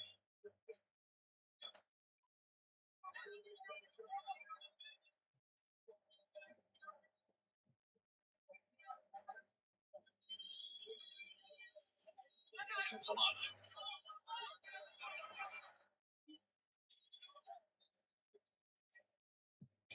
Tielemans is definitely getting forward more for Belgium. He's taking more risk, getting higher and closer to Doku and De Bruyne. He's not past them at times. Didn't see that in the first half at all. That's what we see him do more for Villa, because when he does get high up the pitch, he's got clever little passes, cute little touches. Well, we've reached the hour mark here in Seattle, and this is Belgium's first quarter of the game. Can they make it count? Defended well from Egypt again. Tielemans! Well, we've seen that on occasions over the years. Many times. Wonderful technician. Good with both feet. Catches it so nicely. Such a difficult technique on your weaker foot, that. Beautiful strike, very unlucky. Better and more encouraging from Belgium. Twice the World Cup semi-finalists. Doku. Meunier. De Bruyne. Here's the reaction. Tells you all you need to know. Best chance in a match. If you could choose somebody in the Belgian side who you'd want that to fall to, it would be Kevin De Bruyne. Just miskicks it. It's not even a difficult technique for a man of his quality. So assured and composed in those areas. So many times we've seen him come onto there and just fire them into side, foot them into the bottom corners. He'd be fuming with himself. I'm not sure how many minutes Lukaku had in him. He's going to need around 25 plus, because he's going to come on the all-time record goal scorer in a moment. Belgium are knocking at the Egyptian door. De Bruyne.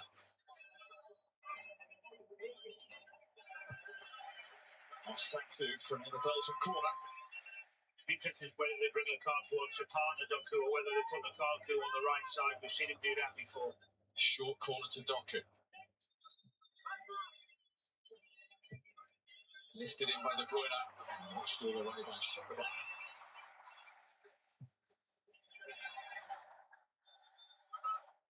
Yeah, good spot from the referee. Just caught him there as he tried to release Salah with the long ball.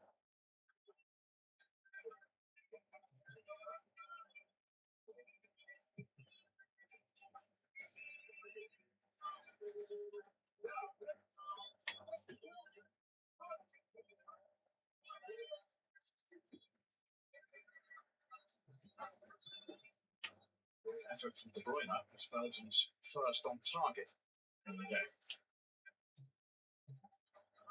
Yeah, which says a lot, doesn't it? As I said, if you were going to choose someone, you'd say let it fall to him. Oh, Salah's ball, he was caught late. He's still found Marmouche. He's got Ashur arriving with him. It's still Marmouche. It's deflected, and it's deflected wide. Yeah. He isn't threatening. Great ball from Mo Salah. Again, that combination we've been talking about. We've seen him do this, man. He loves cutting in on that right foot. I think it's Ngoy who gets the block. Could have gone anywhere. Game's opening up. Courtois was rooted to the spot.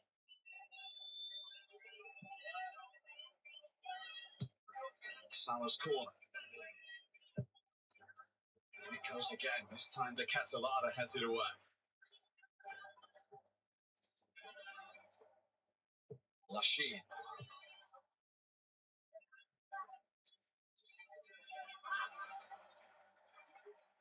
Tielemans for Belgium. Great recovery. Didn't look a free kick, but I tell you what, the recovery from Lachine, the desire after being skipped by Tielemans, he runs back, he gets his foot in, it epitomises Egypt's attitude, commitment to the game. So Charles the Catalana departs. The Belgian fans in that field. It's there all the time. Top scorer Romelu Lukaku takes to the field to make it 4 World Cups for him. Probably leading into it has been his preparation. That's useful. Wow. First touch and then goal. Lukaku.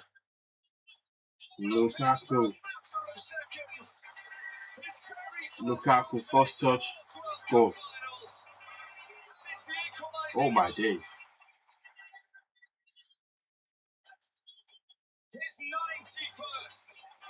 This is crazy. He's not even been on the pitch for a minute. Less than a minute.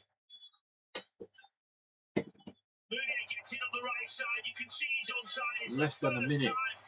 Wow. We've seen one of the wide players switch off. I'm sure it was. He switched off, and then when the cross comes in, he's got 2. Oh, it's an own goal. It's actually an own goal from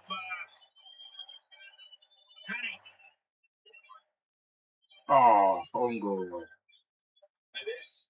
He celebrated like it was own. He thought it was his own. I mean, you celebrate too.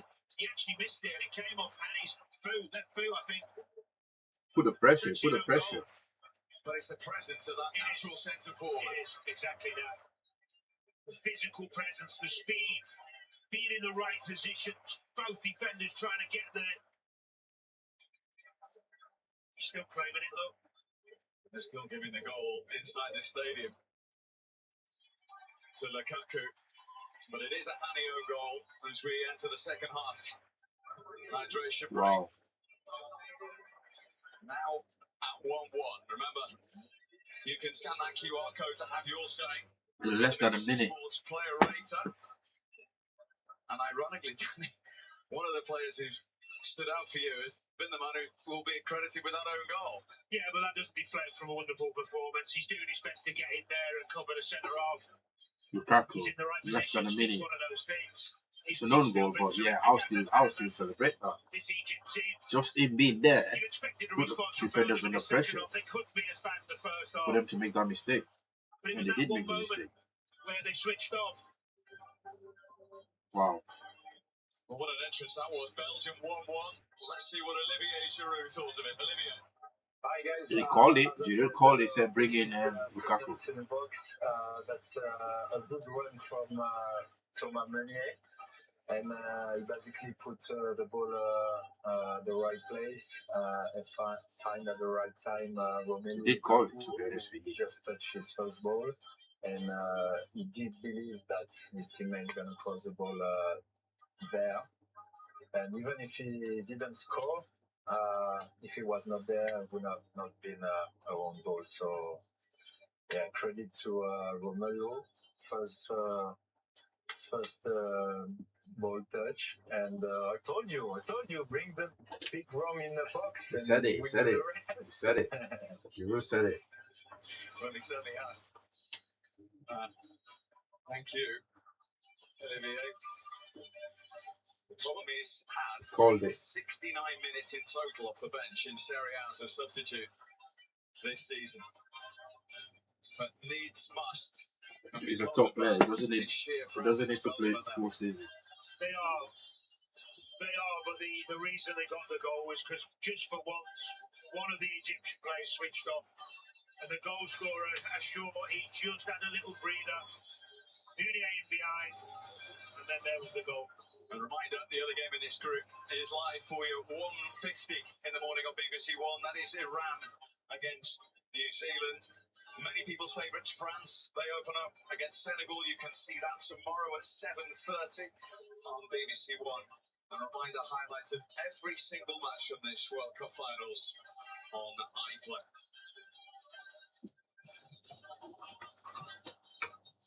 And that is Rami Rabia, who is going to be introduced, the first change for Egypt. And he is coming on for the goal scorer, Ashur. Big man. This is football in the UAE. It's his 48th cap. That's the thing, isn't it, with the heat and the concentration levels as the game wears on, the tiredness, the fatigue, as he's worked tremendously hard, Ashur. And he had that chance to actually make it 2-0, didn't he? 5 minutes before. And we did ask the question how big a moment that would be. Yeah. And that is now hugely significant. Indeed. Football's all about moments. Small moments, small details that change the momentum of games. As I said, if that had gone in 2-0 all of a sudden, it's a difficult afternoon for Belgium, and now they won 1. You fancy their tails to be up, confidence should be up.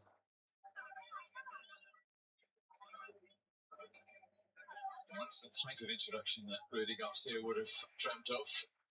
Finally, Hani has been credited inside the stadium with the own goal, but leading up to that, Romelu Lukaku had been on the pitch 22 seconds.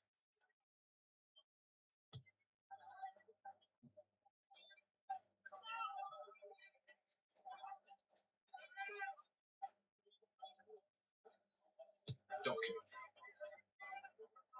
Some 20 minutes on our hands now. Yeah, there's an opportunity for Belgium there. They feel like they're on top. They are generally. They're getting more chances, getting in behind more now, so they'll feel like they can go and win it. Trossard with Fatu. Munya. Oh, brilliant from Trossard. Munya.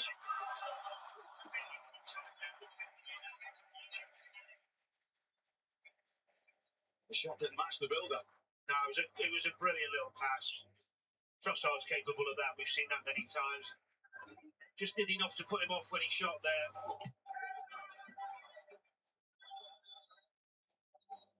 Doku. Tielemans' touch couldn't find Lukaku. Totally different feel about Belgium now. Egypt are currently all over the place. It's the impact of goals, isn't it? Creates confidence, creates fear in the opposition. You back off, you start protecting what you've got.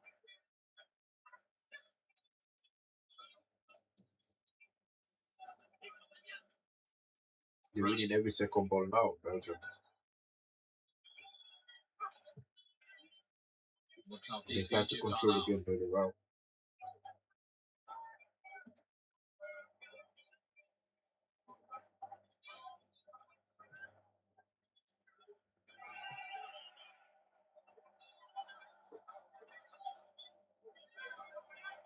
They're controlling the game now. The kindest ball forward. They're winning every second ball. That's a foul, but yeah. Foot against the Brighton They're still fullback. winning.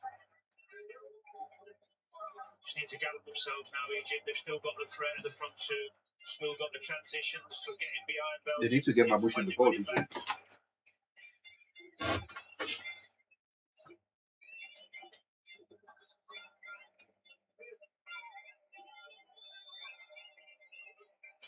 So Hassan is preparing another change. Zizo, another Al Ali, Egyptian champion player coming on.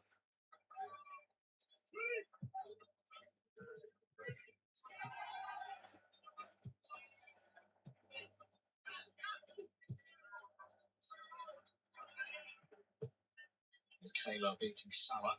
Back to Courtois.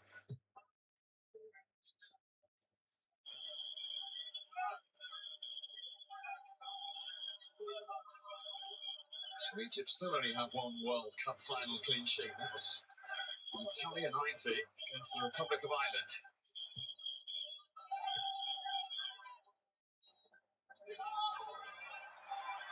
Well, the kite is going to get booked here. Having lost possession, he knows what's coming. Sloppy, just coming on the pitch, trying to get up to the speed of play. Just dwells on it a little bit too long. It's good from Zico again, though.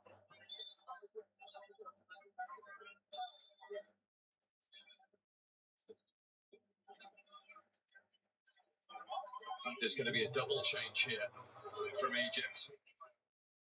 Zico is going to depart to be replaced by Zizo. From a purely selfish point of view, I didn't really want Zico and Zizo on. Just thinking that's Just being honest. Yeah, no, you're right, you're right. Now this young man is really interesting. He's going to become the youngest ever player to play at a World Cup for Egypt. He's 18 and he's going to replace Mo Salah. Hamza Abdul Karim, who's been on loan with Barcelona's under-19s this season. Mo Salah will wait and see if it's a birthday point, having thought it was a birthday win. And Barcelona, in the last 48 hours, have confirmed they want to buy him permanently from Al Ahly. It's his third cap. He's obviously a talent, but I am surprised. The link up with Marmoush and Salah was good. He didn't look tired to me. Maybe we don't know the extent of the hamstring. True. He was asked about it this week and he was reluctant to discuss it. Maybe it's just a tournament protection. Very good point, Steve. Your first one today. This week, actually.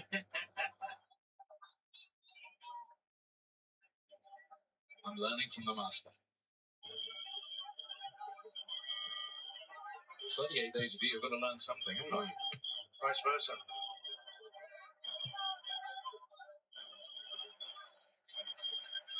Fatu for Egypt. Inside the final quarter of an hour. Too strong for Abdul Karim.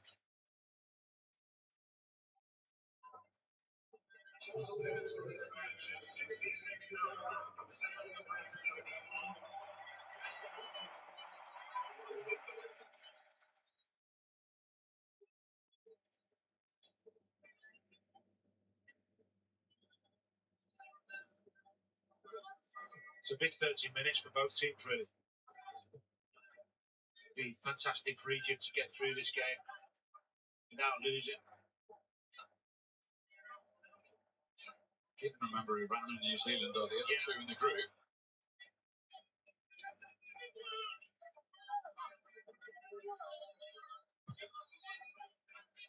De Bruyne, useful. Trossard, Lukaku.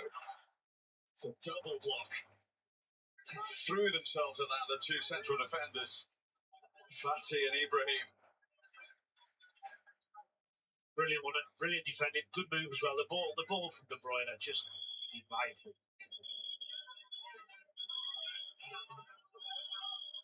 Lukaku's layoff. Tielemans' cross out of play.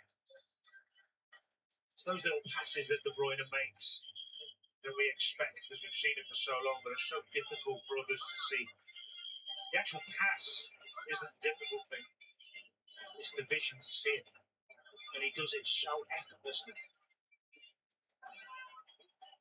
Patrice Motsepe, the president of the Confederation of African Football, watching to see if Egypt can get a positive result. Just going back to De Bruyne as well. In the last World Cup, I mean, you and I did a couple of Belgian games together. He was frustrated the position Roberto Martinez gave him. Didn't have the freedom that he's got today. And Zizou's shot blocked.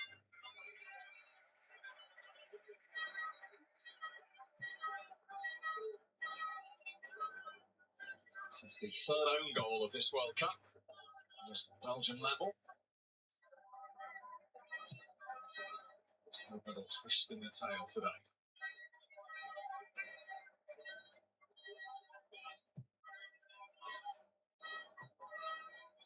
I'd be encouraging this if I was the Egypt coach. Keep the ball for a little while. Not like that.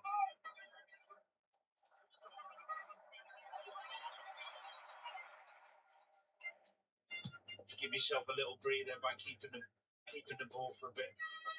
Stop that pressure for Belgium.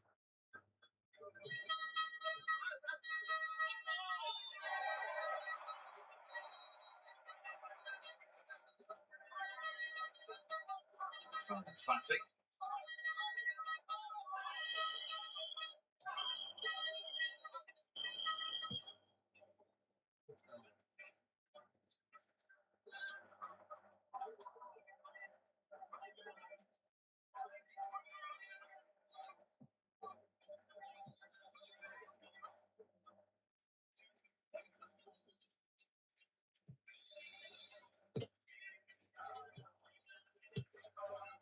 Rabia's touch. It's a lovely move, this. Fatty once more. Too close to Courtois. Immediately finds De Bruyne. This is a concern for Egypt. Doku. Handy with the foul. Thing is, he had Artia coming over to cover him. Yeah, he just catches him to foul. Good decision. He didn't need to because he had help arriving.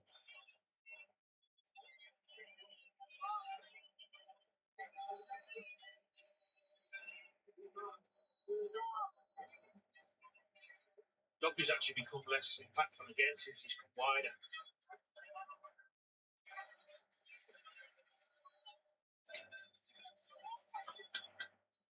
So Belgium, who are actually 13 games unbeaten coming into this World Cup opener.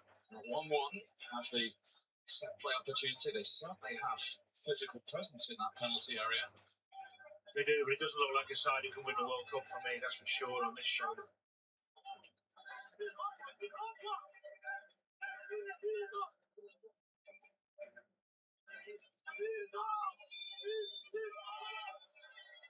In from De Bruyne. Good solid touch from Shobai, the Egyptian goal. Tielemans. Shobai with the save. To deny the central defender, Michaela. And here come Egypt. And Goy's interception. The game stretched now. Doku. Canny in the way. Good save, wasn't it, from Shobai? Really important, that, from Michaela.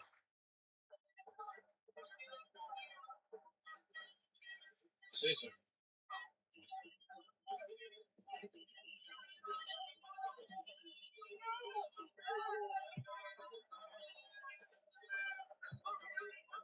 Well, it's there to be won, and they're both trying to win it.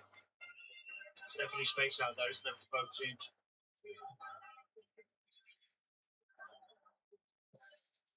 Rabia.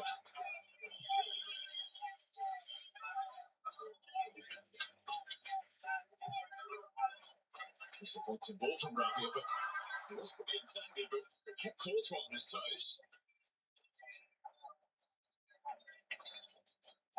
Yeah, definitely a missed kick.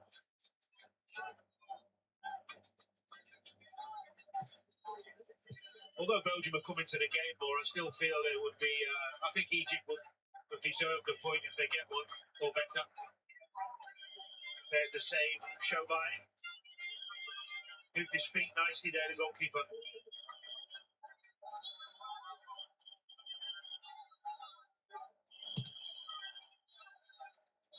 Deep corner. Well, that might be a shooting opportunity. What an important block that was. From Mecca. Tielemans' defensive hand.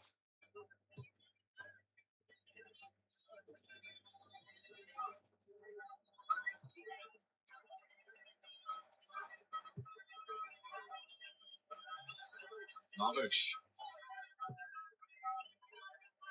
Flips it out to Caesar. Hammy on the overlap. It's well worked from Egypt to Kappa's clearance. Brilliant play. Oh, one opportunity for him to pick the right pass, make that right decision. Couldn't find teammate there for a tap-in.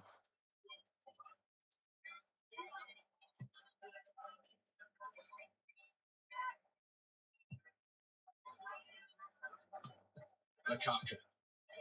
To his long-term friend, De Bruyne.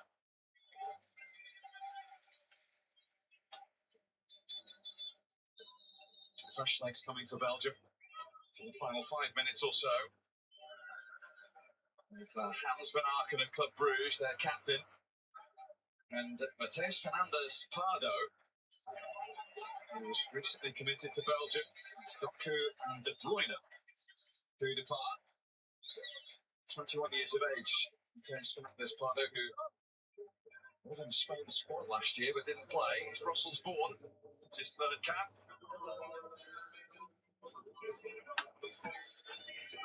It's a first appearance at a World Cup for Van Aken, having been unused 4 years ago. Wengoy just hesitated. And it's the 18-year-old Abdul Karim who beat him to it, but he can't find Marmoush. I needed to keep it there. He'll settle himself down.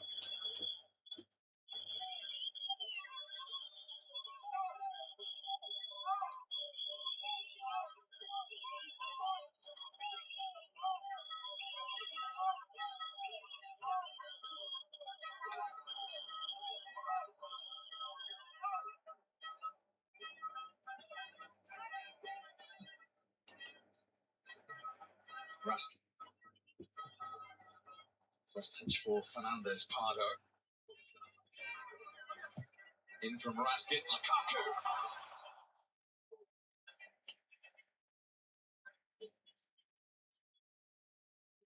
Well, he applauds the service. The finish wasn't of the same quality. Well, so he should. This is a wonderful cross. Whipped into a great area. The pace doesn't need to do anything but guide it. Doesn't need to try and get the power. Oh, that's poor. It's a poor header for a man of his quality. Just needs to let it hit his head out the corner. Rusty? Yeah, I think that would be fair. I mean, I was no great header of the ball, but that is not one to try and get the power on. You have to just glide it, glance it in. Big chance for a 6th goal at a World Cup from Romelu Lukaku.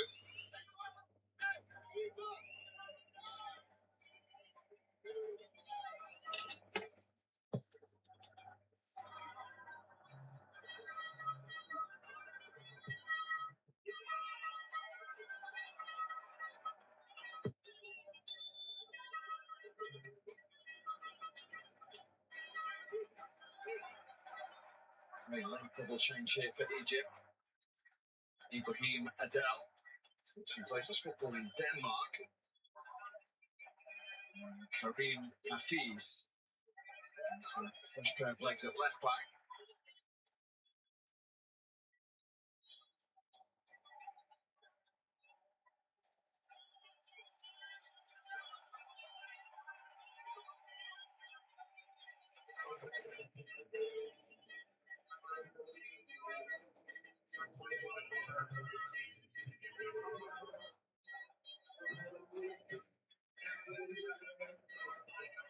It's for the Kuiper to watch against Sisu. Oh, the Brazilian referee is unmoved. These are crucial moments now.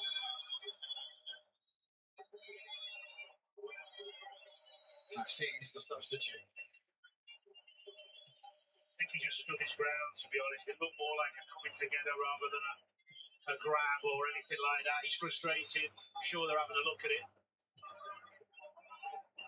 think they'd have stopped it by now if they thought there was anything in it. Final minute of the 90.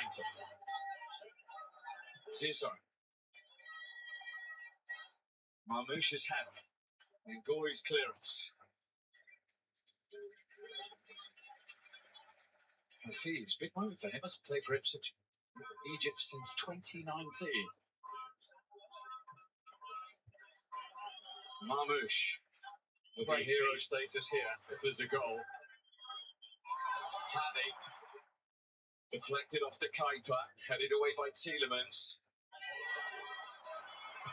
And cleared away by Michaela.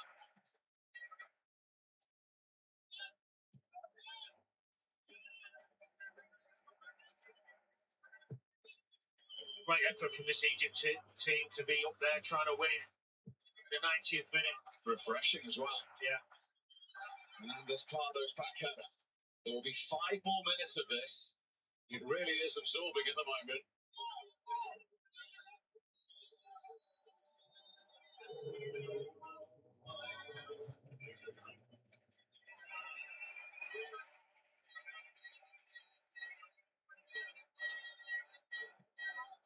Remember, if there's an Egyptian goal, it would be history. Their first ever win in a World Cup after 92 years. Great tackle. Great tackle. Here they come again. Hafiz on the overlap.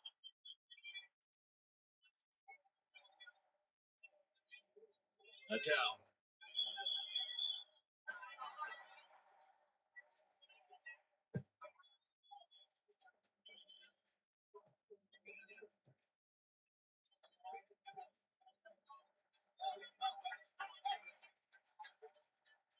It's been an enjoyable second half, actually. Been intriguing. Ebbed and flowed. Belgium come back into it more. You've had the Egyptian breakaways. Chances at both ends.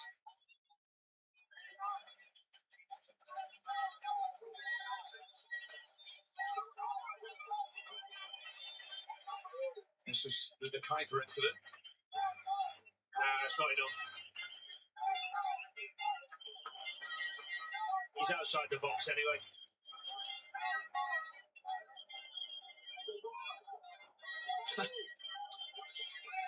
There's an illustration if ever I saw it.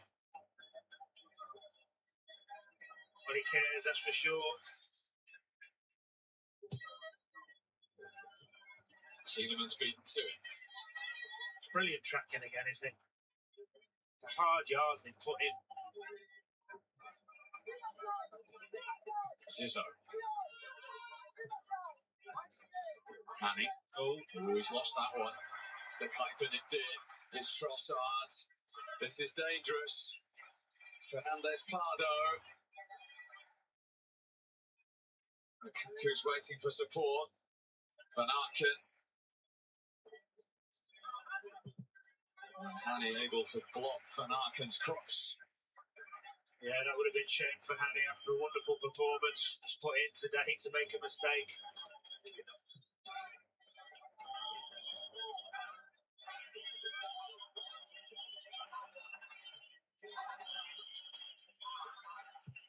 Trossard's delivered.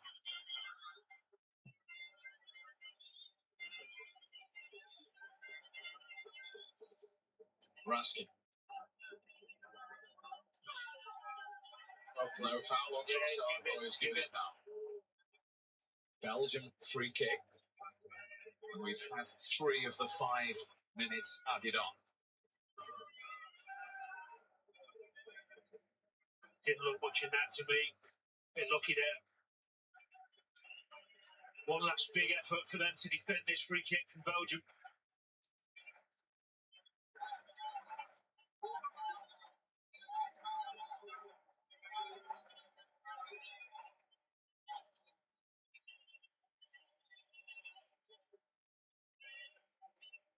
Well, this could potentially break Egyptian hearts.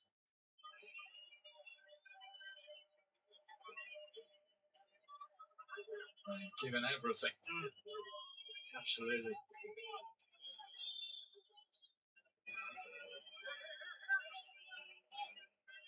In from Tielemans. They're looking for that all-important touch. It was a heavy one.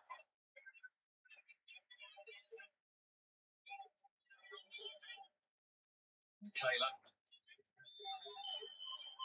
It was a poor ball in from Tielemans, actually, and it was good improvisation with the finish.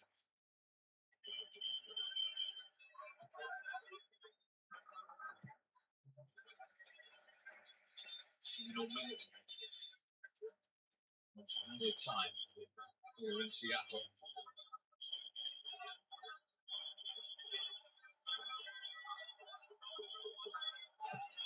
Hafiz with the cross. The 18-year-old Abdul Karim at full stretch. Great ball in, wasn't it? He just couldn't quite get there, but it was whipped in with some pace.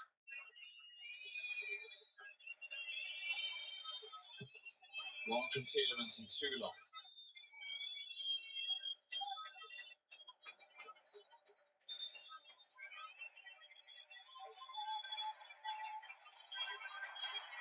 And it is all square. It is a point apiece. The 92-year wait for Egypt for a World Cup win goes on. They were halfway to it at half-time, but Rudy Garcia's Belgium found a way, and after the introduction of Romelu Lukaku, who forced the own goal from Mohamed Hani to cancel out Ashur's goal in the first half for Egypt, means they both open up with a point here in Seattle. It's finished Belgium 1, Egypt 1.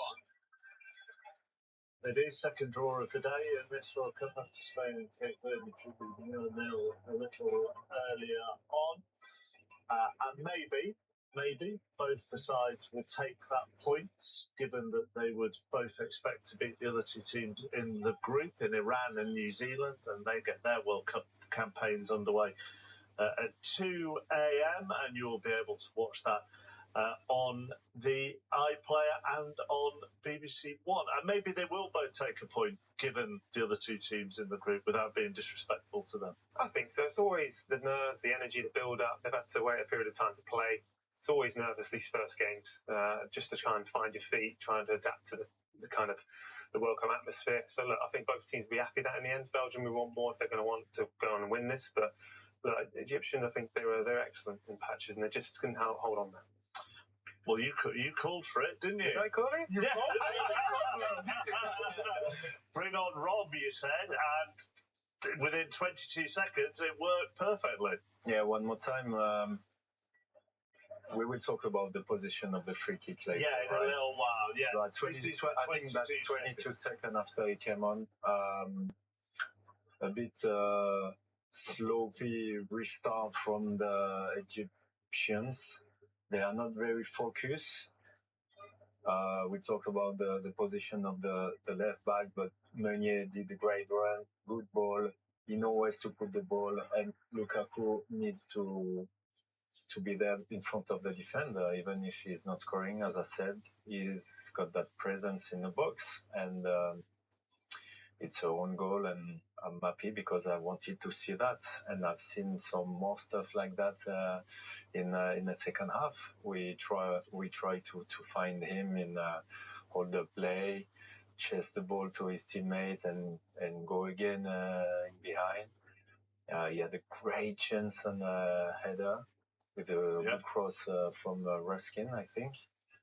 So could have been. It's a simple game, hero, you know. Yeah, it's a simple game. Because when we used to play together, all it was is those connections. You knew when I was going to cross the ball. If you're going to make the run, you put it into the area. Lukaku was there, and obviously got rewarded. But as Olivier has pointed out, Egypt were a bit all over the place, but there's maybe a little bit of sympathy for them being all over the place, bearing in mind where the free kick was eventually taken from. Yeah, I mean, the free kick is awarded, you'll see, as the players gather around here. And I mean, it was a soft free kick anyway, but this is where they'll take it 14 yards in front. But what that does now, you're looking, nobody's set. The one time I saw he switches off, it allows them to get in behind them. And what was so surprising for me is Egypt defended so well in a low block. For Tolde, he doesn't need to go. He can see Trossard. Hold your ground there. Now, the communication is off. By the time he thinks about it, by the time he turns and makes it, it's too little too late. Now you're looking at your centre-half. You can see Lukaku behind him. Go there and clear it, and then Hani puts it in his own goal, because now you're running towards your goal. As a defender, you see you get a little touch Lukaku, and then it comes off Hani there. It's an own goal. But the difference is, when you're a defender, chappers, you want everything in front of you.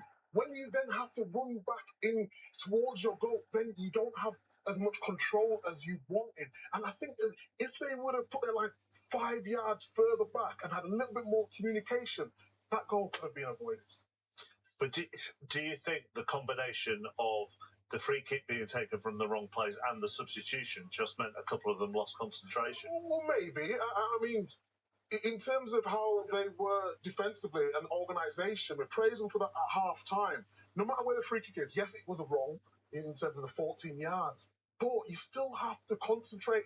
We talked about the wingers, how good they were defending and helping their fullbacks. And in a pivotal moment, especially when you have someone Lukaku on the pitch, because his game is running in behind. His physical presence up front. You want him in front of you. You don't want him in a race. And that's when they got caught out. 1-0 up. You 1-0 up against Belgium. Lukaku's coming in. You have to keep your eyes on him. And I think there is, can we see it again? There is 3 seconds between the moment the ball is out of the feet of the one who's playing the free kick. And when Meunier, look, when Meunier do the run. So he start the run, look, count with me. 1, 2, 3. Too late, isn't it? It's too late. It's done. And I've seen Lukaku from like far to have that. If you just keep it there, pause it there. Because that's a brilliant shot there. So you've got left winger, you've got left back, and now this is what you're talking about, isn't it? In terms, yes, I have seen it from far. So I think the left back, there is a miscommunication between the left back and the left winger. Left winger, Asho, unfortunately, had a great goal, a good first half, should have followed him. And the left back also, as I think, he's. But your eyes would light up there, wouldn't they? That's space running into it as well.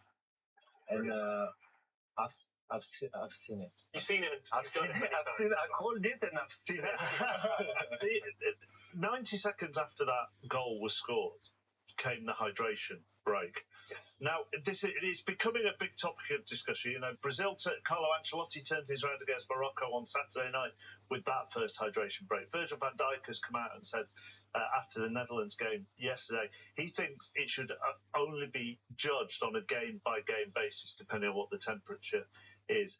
But 90 seconds after they've scored, again, it takes the momentum out of the team that have equalised, doesn't it? Exactly what you said there, Chappers. It's just when we've always been behind games, and when you want to get into the game, and suddenly something happens and the game stops, you want the game to get going straight away, and it kind of did die off a little bit, and Belgium then didn't get back on top of the game. But yeah, it's an interesting one, because at times for me it's more of actually a tactical kind of analysis, which the managers want to get their message across to the players. It's not so much a drinks break. And I feel like maybe they could do something to speed up the process, maybe just to allow people to come on the pitch, give them a drink, get it going, because I think it's too much, and it takes that rhythm out of the game, like especially when you want to get back into it. But look, it's here to stay. I think he's going to have to get used to it. Van Dijk also said he's watched all the games in the States, and with the hydration break comes the ad break. I mean, it is which is why it's 3 minutes. So yeah, but it shouldn't be 3 minutes. I mean, you don't need 3 minutes to have a swig of water and keep yourself hydrated. I think it's a bit ridiculous, to be honest. And like Theo said, the momentum in the game. Would you have it game by game then? I would definitely have it game by game basis. Would that be fair? It was in the Club World Cup, wasn't it? So it was fair. That was the fact. But if the temperature are too high, it's necessary. But 3 minutes is too much. I agree. They need to speed it up. But some of the game would be 20 degrees. You don't need. It's for both teams. Like, it's not like one team will take advantage of it. But the thing is, though, it's one thing if it's safety, and it's another thing if it's which is completely understandable, and it needs to be there for safety. If it was 3 minutes and the coach is not allowed to talk to his team, that's completely different. But he's out. You see, the players go straight over to the coaches. They give him the information, give him all the tactics that they need. It's sort of changing the game. Well, Rudi Garcia, the Belgian head coach, took the hydration break to new levels here. If you actually look, bottom left there, the sprinklers go on at the same time as they're all hydrating themselves. The Belgian head coach gets soaked, and you can see in just a moment just how much he is. He's got a suit, he's got a tie, he's got a cap, and he's all wet. And then they're still going at him in front of him there. Let's go back to the first half and the Egyptian goal, which was a great goal. I know we look at it again from a Belgian perspective defensively, but we have to praise Ashour. No, we do, because he stood out. He stood out throughout the game. He just ran out of steam. However, he picks himself in really good positions as well at times where, defenders don't know where he is, but he's aware of that space. But it's one of those, he's showing for the ball where he wants it, like Olivier was saying earlier. And now he's already got the picture in his mind. As soon as he gets that space, that time, great finish, great goal, Olivier. Everything is in the control. Yes. And then he doesn't need another touch to finish it. So, yeah, everything was smooth, nice. But this is their strengths as well from game one. You know, they win the ball and then they push with bodies forward. And when players switch off, you only need a yard or two in this highest level. And of course, yes, Sanya doesn't read the game for sure. And it's very sure of his conviction finish. also. Left back, the winger coming in. You know, it's movement. It's the football we like to see. How much do you work on that? And I did it at half time defensively, but the movement from Ashore was really good. So you see the position of Munir. I've been in that position as a right back, and sometimes I used to ball watch all the time, and that's why I talk so much about body positions and everything. So where he was facing, if he just changes shoulders to the right a little bit, he could have seen everything. But I'm talking from a defensive point of view. You as forward players, in terms of, are you looking at my body position? Are you looking at runs to see where you can go, where you can receive the ball, depending on my body position? Well, to be fair, my kind of style was to always get you go behind to get it short. So I'd always change my game. And that's what I spoke about with Doku as well at times, not always getting it to feet. To allow you to get those spaces. Shaw was doing everything. His all-round game was getting it to the feet, going in behind, and he got his reward with a goal. Incredible finish, I think. It was against the best goalkeeper in world football, I believe. We can take a look at. I'll tell you what, we can hear from the Egyptian goal scorer himself. Actually, here he is, Shaw. It was a good game for the whole team. The whole team wanted the 3 points. We got 1 point at the end, but we gave it our all. And we need to thank the fans that came. The atmosphere was great. And yeah, we focus now on the next match. Do you feel like this was the hardest game of the group stage, or you feel like the next games are gonna be much harder? We know Belgium was a good team. It has good quality players. But we can't say that it was the hardest game or easiest game. Every game for us is going to be 3 points. What would you say to the Egyptian fans who really rooted for you throughout this whole game? As I told you, the whole atmosphere was great. We need to thank them. And we're waiting for the next match and an even better atmosphere. Thank you so much, Hamza. Hamza Abdul Kareem, not the Egyptian goal scorer there, Hamza Abdul Kareem with the interview post-match. And they'll be happy overall with their performance. Yeah, I feel though that the first half, tactically, they got it spot on in terms of that low block. I think as the game wore on, the second half opened up a little bit too much. They had chances, but they forgot why they were so good. I called it. I said they're going to have some more chances, Egypt. And yes, they started growing into the game, getting a lot more confident. And Ashore was excellent, wasn't he? Yeah, it was always a danger. 1v1. Made always good choices. It's a bit unlucky on this one, but the next one is interesting. In the way he strikes. Good cross, that's a good header, good save. And Theo and myself would have gone for the outside of the foot, maybe. Maybe he just snatches it, doesn't he? Has a bit more time. Maybe the technique's slightly wrong, but it's excitement, isn't it? But it's one of those. He could have controlled the ball also. Could have controlled the ball and take time, go on his right foot and finish it. But when you say technique, what does he need to do? No, because you scored amazing goals. I'm a defender, you know? You know the volley man. Yeah, I'm not the volley man. Scorpion kick in it. But in terms of where he struck the ball, he sort of struck the ball in the middle. Yeah. You're saying he needs to go more to the edge of the ball to get that curl. If the ball is bouncing, you need to find a good balance, and after to go to whip it with the outside of your foot. I would have done that, but it's true that the ball is a bit too much in front of him. It's so hard to hit it with the laces and put in top corner, you know, because with Courtois in the goal, you need to put it top corner. We spent lots of time pre-match talking about Salah and talking about Marmoush, but when you actually see the performances of Ashore or of Zico as well, then that I mean, it shows that they are more than just a two-man team, that there is there is plenty of talent there in the Egyptian top flight, which we don't see regularly, obviously, and that will do them no end of good going further in this tournament. They would hope. Yeah, you can see the connections in the environment, and as well, they will get the best out of Salah and Mamouche as well, because they're allowing them to, you know, when we got the ball, we're going to work hard for each other. Zico's going to cover for Salah there. You use your energy to win us the game.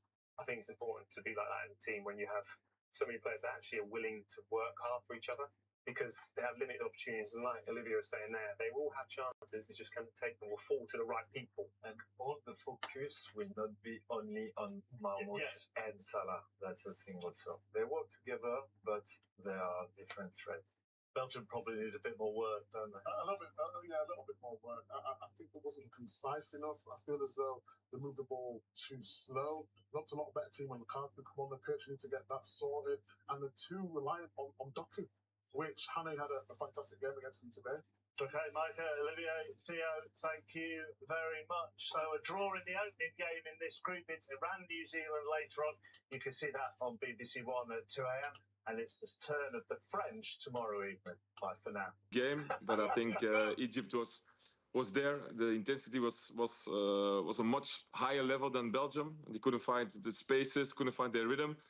And I think at the end was a good reaction in the second half. But I think if Egypt was a little bit more clinical, we could have lost the game as well. So I think a lot of questions to be asked for the Belgian manager. Toby, someone that's worn the national shirt yourself, you know the responsibility that comes with representing Belgium. What worries you most from the squad and the performance that you've seen today looking ahead? I think for me was the performance of Onana. I didn't like it. I think he's the best in his position when he does the tackles, when he puts his body on the line, and then he just needs to get the ball and deliver it to De Bruyne and stuff. But I think now, because it's a World Cup, he feels the pressure. I need to be doing more than usual. And then you see the team is struggling. When Raskin was coming in, he did it more. It played forward, easier, and you see the team was a lot better after Onana went off. Yeah, I agree with that, Toby, as well. The other thing for me is when Big Rom came on, obviously we know he's been dealing with injuries, but having a striker who is right through the middle of the pitch, you saw 6 seconds in, he just crashes the 6-yard box. How important is it for you guys to get him fit, but also be careful as well, not to use him too much? He hasn't played in the last year, has he? Yeah, it's crucial. Like you said, first to get him fit, because now he got 25 minutes, something like this. That's good, but maybe in the next game we need more of him, and then it's going to be a little bit a big risk, because he's not match fit, you know. And then other players need to step up. Everyone expects a lot of Doku, but he was disappointed as well. Second half was better when he's playing a little bit more in the central role. But I think we need Romelu, but the next game it can't start. Maybe next game 45 minutes. We have to keep, like I said, not too much risk. Otherwise, it's gonna be if you lose him, I think it's finished. Yeah, Toby, again, you're saying more or less everything that I was saying just before you came in. So it's great that we're on the same wavelength in that regard. Looking ahead to the front line, you played, again, to that 2018 team. We did a little segment on that earlier, but all the talent that you had, and obviously, for some reason, it just didn't click. When I look at this team, it looks a bit disjointed. It looked like Trossard and Doku both want to play on the left, so one has to play on the right. It looks like there's no real natural striker unless Lukaku's there. How do the team figure it out? And obviously, with your experience, in a World Cup now, where the game's coming so quick and so fast, how difficult is it to implement new styles in that short amount of time? Yeah, it's not going to be easy. But like you said, Trossard had a wonderful season, but his quality is on the left. Doku, his quality is on the left. He played some games on the right, but then he said, I don't want to play on the right. I want to play on the left. So that's not nice. And of course, like you said, you need a good striker. So maybe we have some other players that can play on the right. Luka Bacchio, he's playing very well for Belgium. So maybe bring him in, because something needs to happen, you know, because if you go the same way like we did today, it's not going to happen. And the most important is to get to the next round, so Romelu can get fit, can get minutes, and gets more time to be match fit, because we need him. And especially Doku, when he's on fire, that's world class, and we have to get him on the right level as well. Toby, you said something about Amadou Onana as it relates to it being a different stage.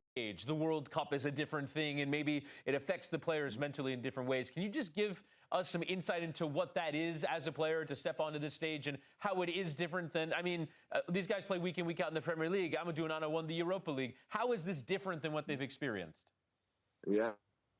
Yeah, but this is different because the build up to a World Cup is big. Everyone's talking about it. Everyone wants to be the main man. And I think the quality in 2018, what we had in our team, was like everyone knew their role. And especially, I'm going to talk about myself as well. I was not a big main man. I was a soldier, and that's you need to know this. And if the team know this, then you get the best out of it. So Onana, the best in his position when he's keeping things simple, when he's doing what he can do, and not like touching the ball too many times, want to play difficult passes and stuff like this. So again, everyone needs to know what their quality is and stick with the plan, and not want to be the big guy all the time. Toby, it's great that you say that because I think watching that game as well, I used it as a reference to say for me that I felt that there's chemistry issues in this Belgium side. Would you feel that that's a fair comment to say after watching that performance that the chemistry just isn't right collectively as a team? Yeah, that's not signals that I get because I hear from the Belgian squad that the bonding is very high. It's never been as good as now. The atmosphere is good. So yeah, the only thing is I think we didn't have the best qualification round. We won 2 games before against Croatia and against Tunisia. It gave us a feeling like, oh, we can do something special. But today it's like 2 feet back on the ground, easy, work hard, and things needs to change, and people need to get their level up if we want to do something special this World Cup. Toby, what would be a respectable expectation for Belgium from back home, the Belgian fans, and what they expect from this squad, how far to go in this World Cup?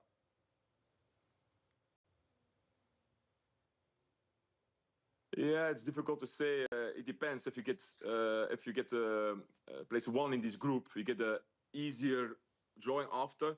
But they say like if you get to the quarterfinal, everyone in Belgium will be happy. So I think about quarterfinal, something like this. And again, if everyone is on their level and maybe a little bit above, we can beat any country. But today showed as well, if you're not on the level and not going the tactical, not 100% right, you can lose against any team as well. And if that was to fall short, would the manager be under pressure, Toby? Again, don't want to put managers under pressure while they're doing their job now, but it does feel like there's a lot of pressure around him, right? Yeah. A lot of questions going to be asked now. Again, does in the next game Onana needs to stay? Even the fullbacks weren't that good. What are you going to do with Doku? He's going to play on the left or more in the middle. What are you going to do with Trossard? Because he's playing on the right. It's not his best position. So a lot of questions going to be asked. So I'm really looking forward to what he's going to say, and he's going to stick with the same team or going to change a lot. Hey, Toby, finally as well, retired now. You look in good shape, huh? What's the secret? Spurs need you back. The secret is keep going to the gym, and sometimes watch what you eat. But I love to eat, my friend. Hey, me and you struggle, both, big man. Me and you both. At least you go to the gym, Toby. You need to take him under your wing. Take him with you. Yeah, I will. Toby, really appreciate the time. Thanks so much for joining us and your reaction to this Belgium draw against Egypt. Be safe, big man. Thank you so much. Have a nice night. Thank you. It is Toby Alderweireld with his thoughts on the Belgian national side's 1-1 draw against Egypt. More match day. It's coming up on the Golazo Network. At the start of every year, I find myself wondering again, constantly questioning life's mysteries. Could I make it in the UFC octagon? When Jeff Probst asks survivors, ready? Do they ever want to say no? Has Dexter ever considered meditation? Will Beth and Rip make it last on the new series Dutton Rant?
before this match kicks off to 2.5 million and counting. As a matter of fact, I got an email about this about 20 minutes ago that said he was at 2.2. He's added like 300,000 followers in just the last few minutes, and he continues to have the starring role of the day. Vozinha, he made some brilliant saves in the game as well. Yeah, unreal. And the power of social media, right? Yeah. We're doing a similar thing with Nigel. We're trying to build his profile with the stuff that... Where can people find you on Instagram, Nigel? Nowhere. Don't find me. Just leave me alone. I'm happy where I'm at. Leave me alone.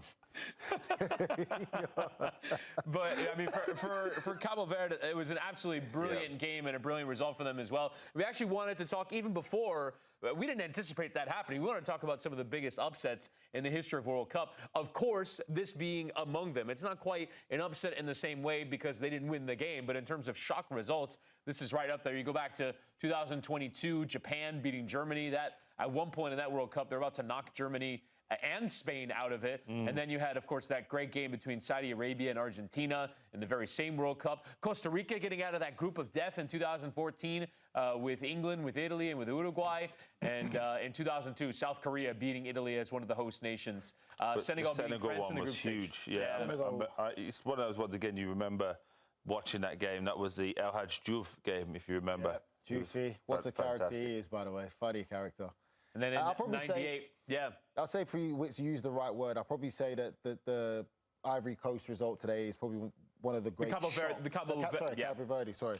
I don't know how we ended up going to this 90. I was about to say they had to put the 90-50 one in there. Oh, that's Jed and Piazza in the back there. 1, England 0. Oh, yeah, you I love haven't the been there sound long of that. enough. They bring that up all the time. Since I've been there, they bring that result up all the time. How many times have we beat them? England have never beaten USA. Oh, okay, never. England have never beaten USA in a World Cup, so they love to At a World Cup, you've probably beaten. Yeah, because you're never there enough. That's why. So hopefully this one. It's 1990 we missed once. It'll have a good game. So, but you're normally out by the time we keep going. Is the point I was getting We've at. been drawn in the same group twice. Last year was a 0-0 draw. 2010 it was a 1-1 draw. Rob Green with a little spill. Rob's one of one of our colleagues. Colleagues, so I'll be nice. I'll be nice. Wow. You saw Rob's fingers, right? That's why he threw it out. His fingers are all over the place. Now who's having a go at our colleagues? Me. I would say the word shock is the best word to really associate with what we saw today. Cape Verde today. I think it's one of the shock results that not many people in the world would have bet that Spain would not be able to beat them. Talking about World Cup winners Spain, you talk about the difference between the countries and everything, but it's a lot of credit to Cape Verde today. I think put in there. Before the game was shock. After watching the game, moment for moment, you're like, okay, I could piece that together as to why that happened. It wasn't wasn't Spain dominating and having loads of chances, and the keepers had an unbelievable day. Yes, he made 7 saves, but I thought all the saves were relatively comfortable. Yeah, there wasn't one where you saves that you'd want at World Cup level. You would go, oh my God, how's he saved that? It was just good, solid goalkeeping, good, solid foundation, good work, and also as well, we'll talk about it as this massive upset, and rightly so before the game. But they had chances to win it towards the end. Yes, they did. We could have been talking about this as a completely different game. And when you look at it at a reflection, Spain will be the ones relieved, going, oh, thank God we didn't lose that game. So for me, I think it's about giving Cape Verde all of the credit that they 100%. deserve. And then I think what we talk about it as well, you're looking at the 67th ranked in world FIFA rankings against second and joint favourites to win this competition, to go into your first World Cup. And again, you talked a lot about emotions, what it's like going into a World Cup, the pressure, and then to get a point today. And we talk about, again, some of these rankings of disparities. teams. So you're talking about the 65 place disparity between Spain and Cabo Verde, but this is actually the 5th biggest at this World Cup, the biggest being Brazil and Haiti, which you'll see later in the group stage. Haiti, who performed very well against Scotland in their first game of the group, and then we'll see. Ghana game's got a bit more scary. Yeah, England against Ghana. Are you guys worried about Ghana now? I wasn't until I said this graphic. But when you talk about sort of what is required to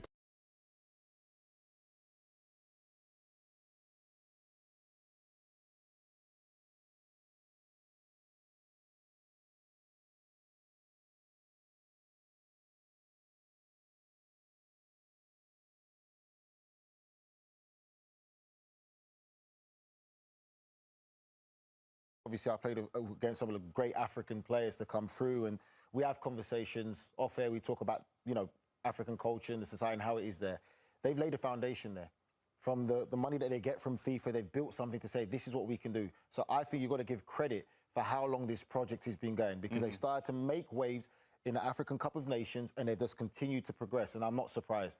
Again, Morocco is another nation we talk a lot about. You look at them, the National Training Centre. They're doing really well now at youth level. It always starts from youth level. Youth level is where you go back to, you start building that foundation, you bring your best players through, you identify them, you start winning international tournaments, regional tournaments, and they make it through to the first team, and then you have a real big number and variety of players you can pick from. England did the same thing.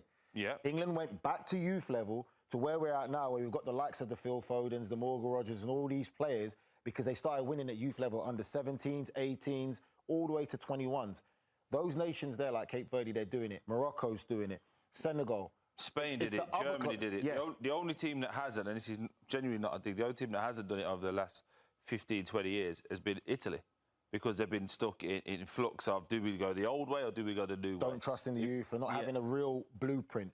So for me, like the African nations that are doing it, it's credit to them, because they are more well-known nations. They're not at this World Cup. The people who talk about, and the historians of football, you talk about the likes of Nigeria, you talk about Cameroon. They're not in the qualifying group with Cabo Verde. Yeah, exactly, and they're not in this World Cup. And for me, it's credit to Cape Verde and what they've done in the foundation that they laid in place to put them in this position. And I was just going to say to your original question, and everything that Nigel today is fantastic, but for a game plan like that to work, you need all your players to be at 8, 9, some even 10 out of 10. And like you say, goalkeeper be solid, back 4 or 5, have a real good shape. But you also need the other team to be a 5, 6 or a 7. And I think when we look through SOFA score, and I don't normally agree with half of the stuff that they say, 3 players were above 7.5 for Spain. That was the left-back in Cucurella, Rodri and Pedri. If those players are having your best statistical games, that's good. That's a real good day. So I think, to answer your question, if you're like in England or any of the ones we just saw on that previous graphic, it's about application, respecting the opponent, because I don't think that all the teams have done that. I don't think Germany did after they scored the first goal against Curacao, but they went, oh, this is going to be 8 or 9, and who can score, because they was all shooting from everywhere. And then you get a wrap across the knuckles, and I think this could be great for Spain, that they got this wrap across the knuckles. It's like, OK, we need to take everyone seriously and we need to do our best foot forward, because they are favourites to win it.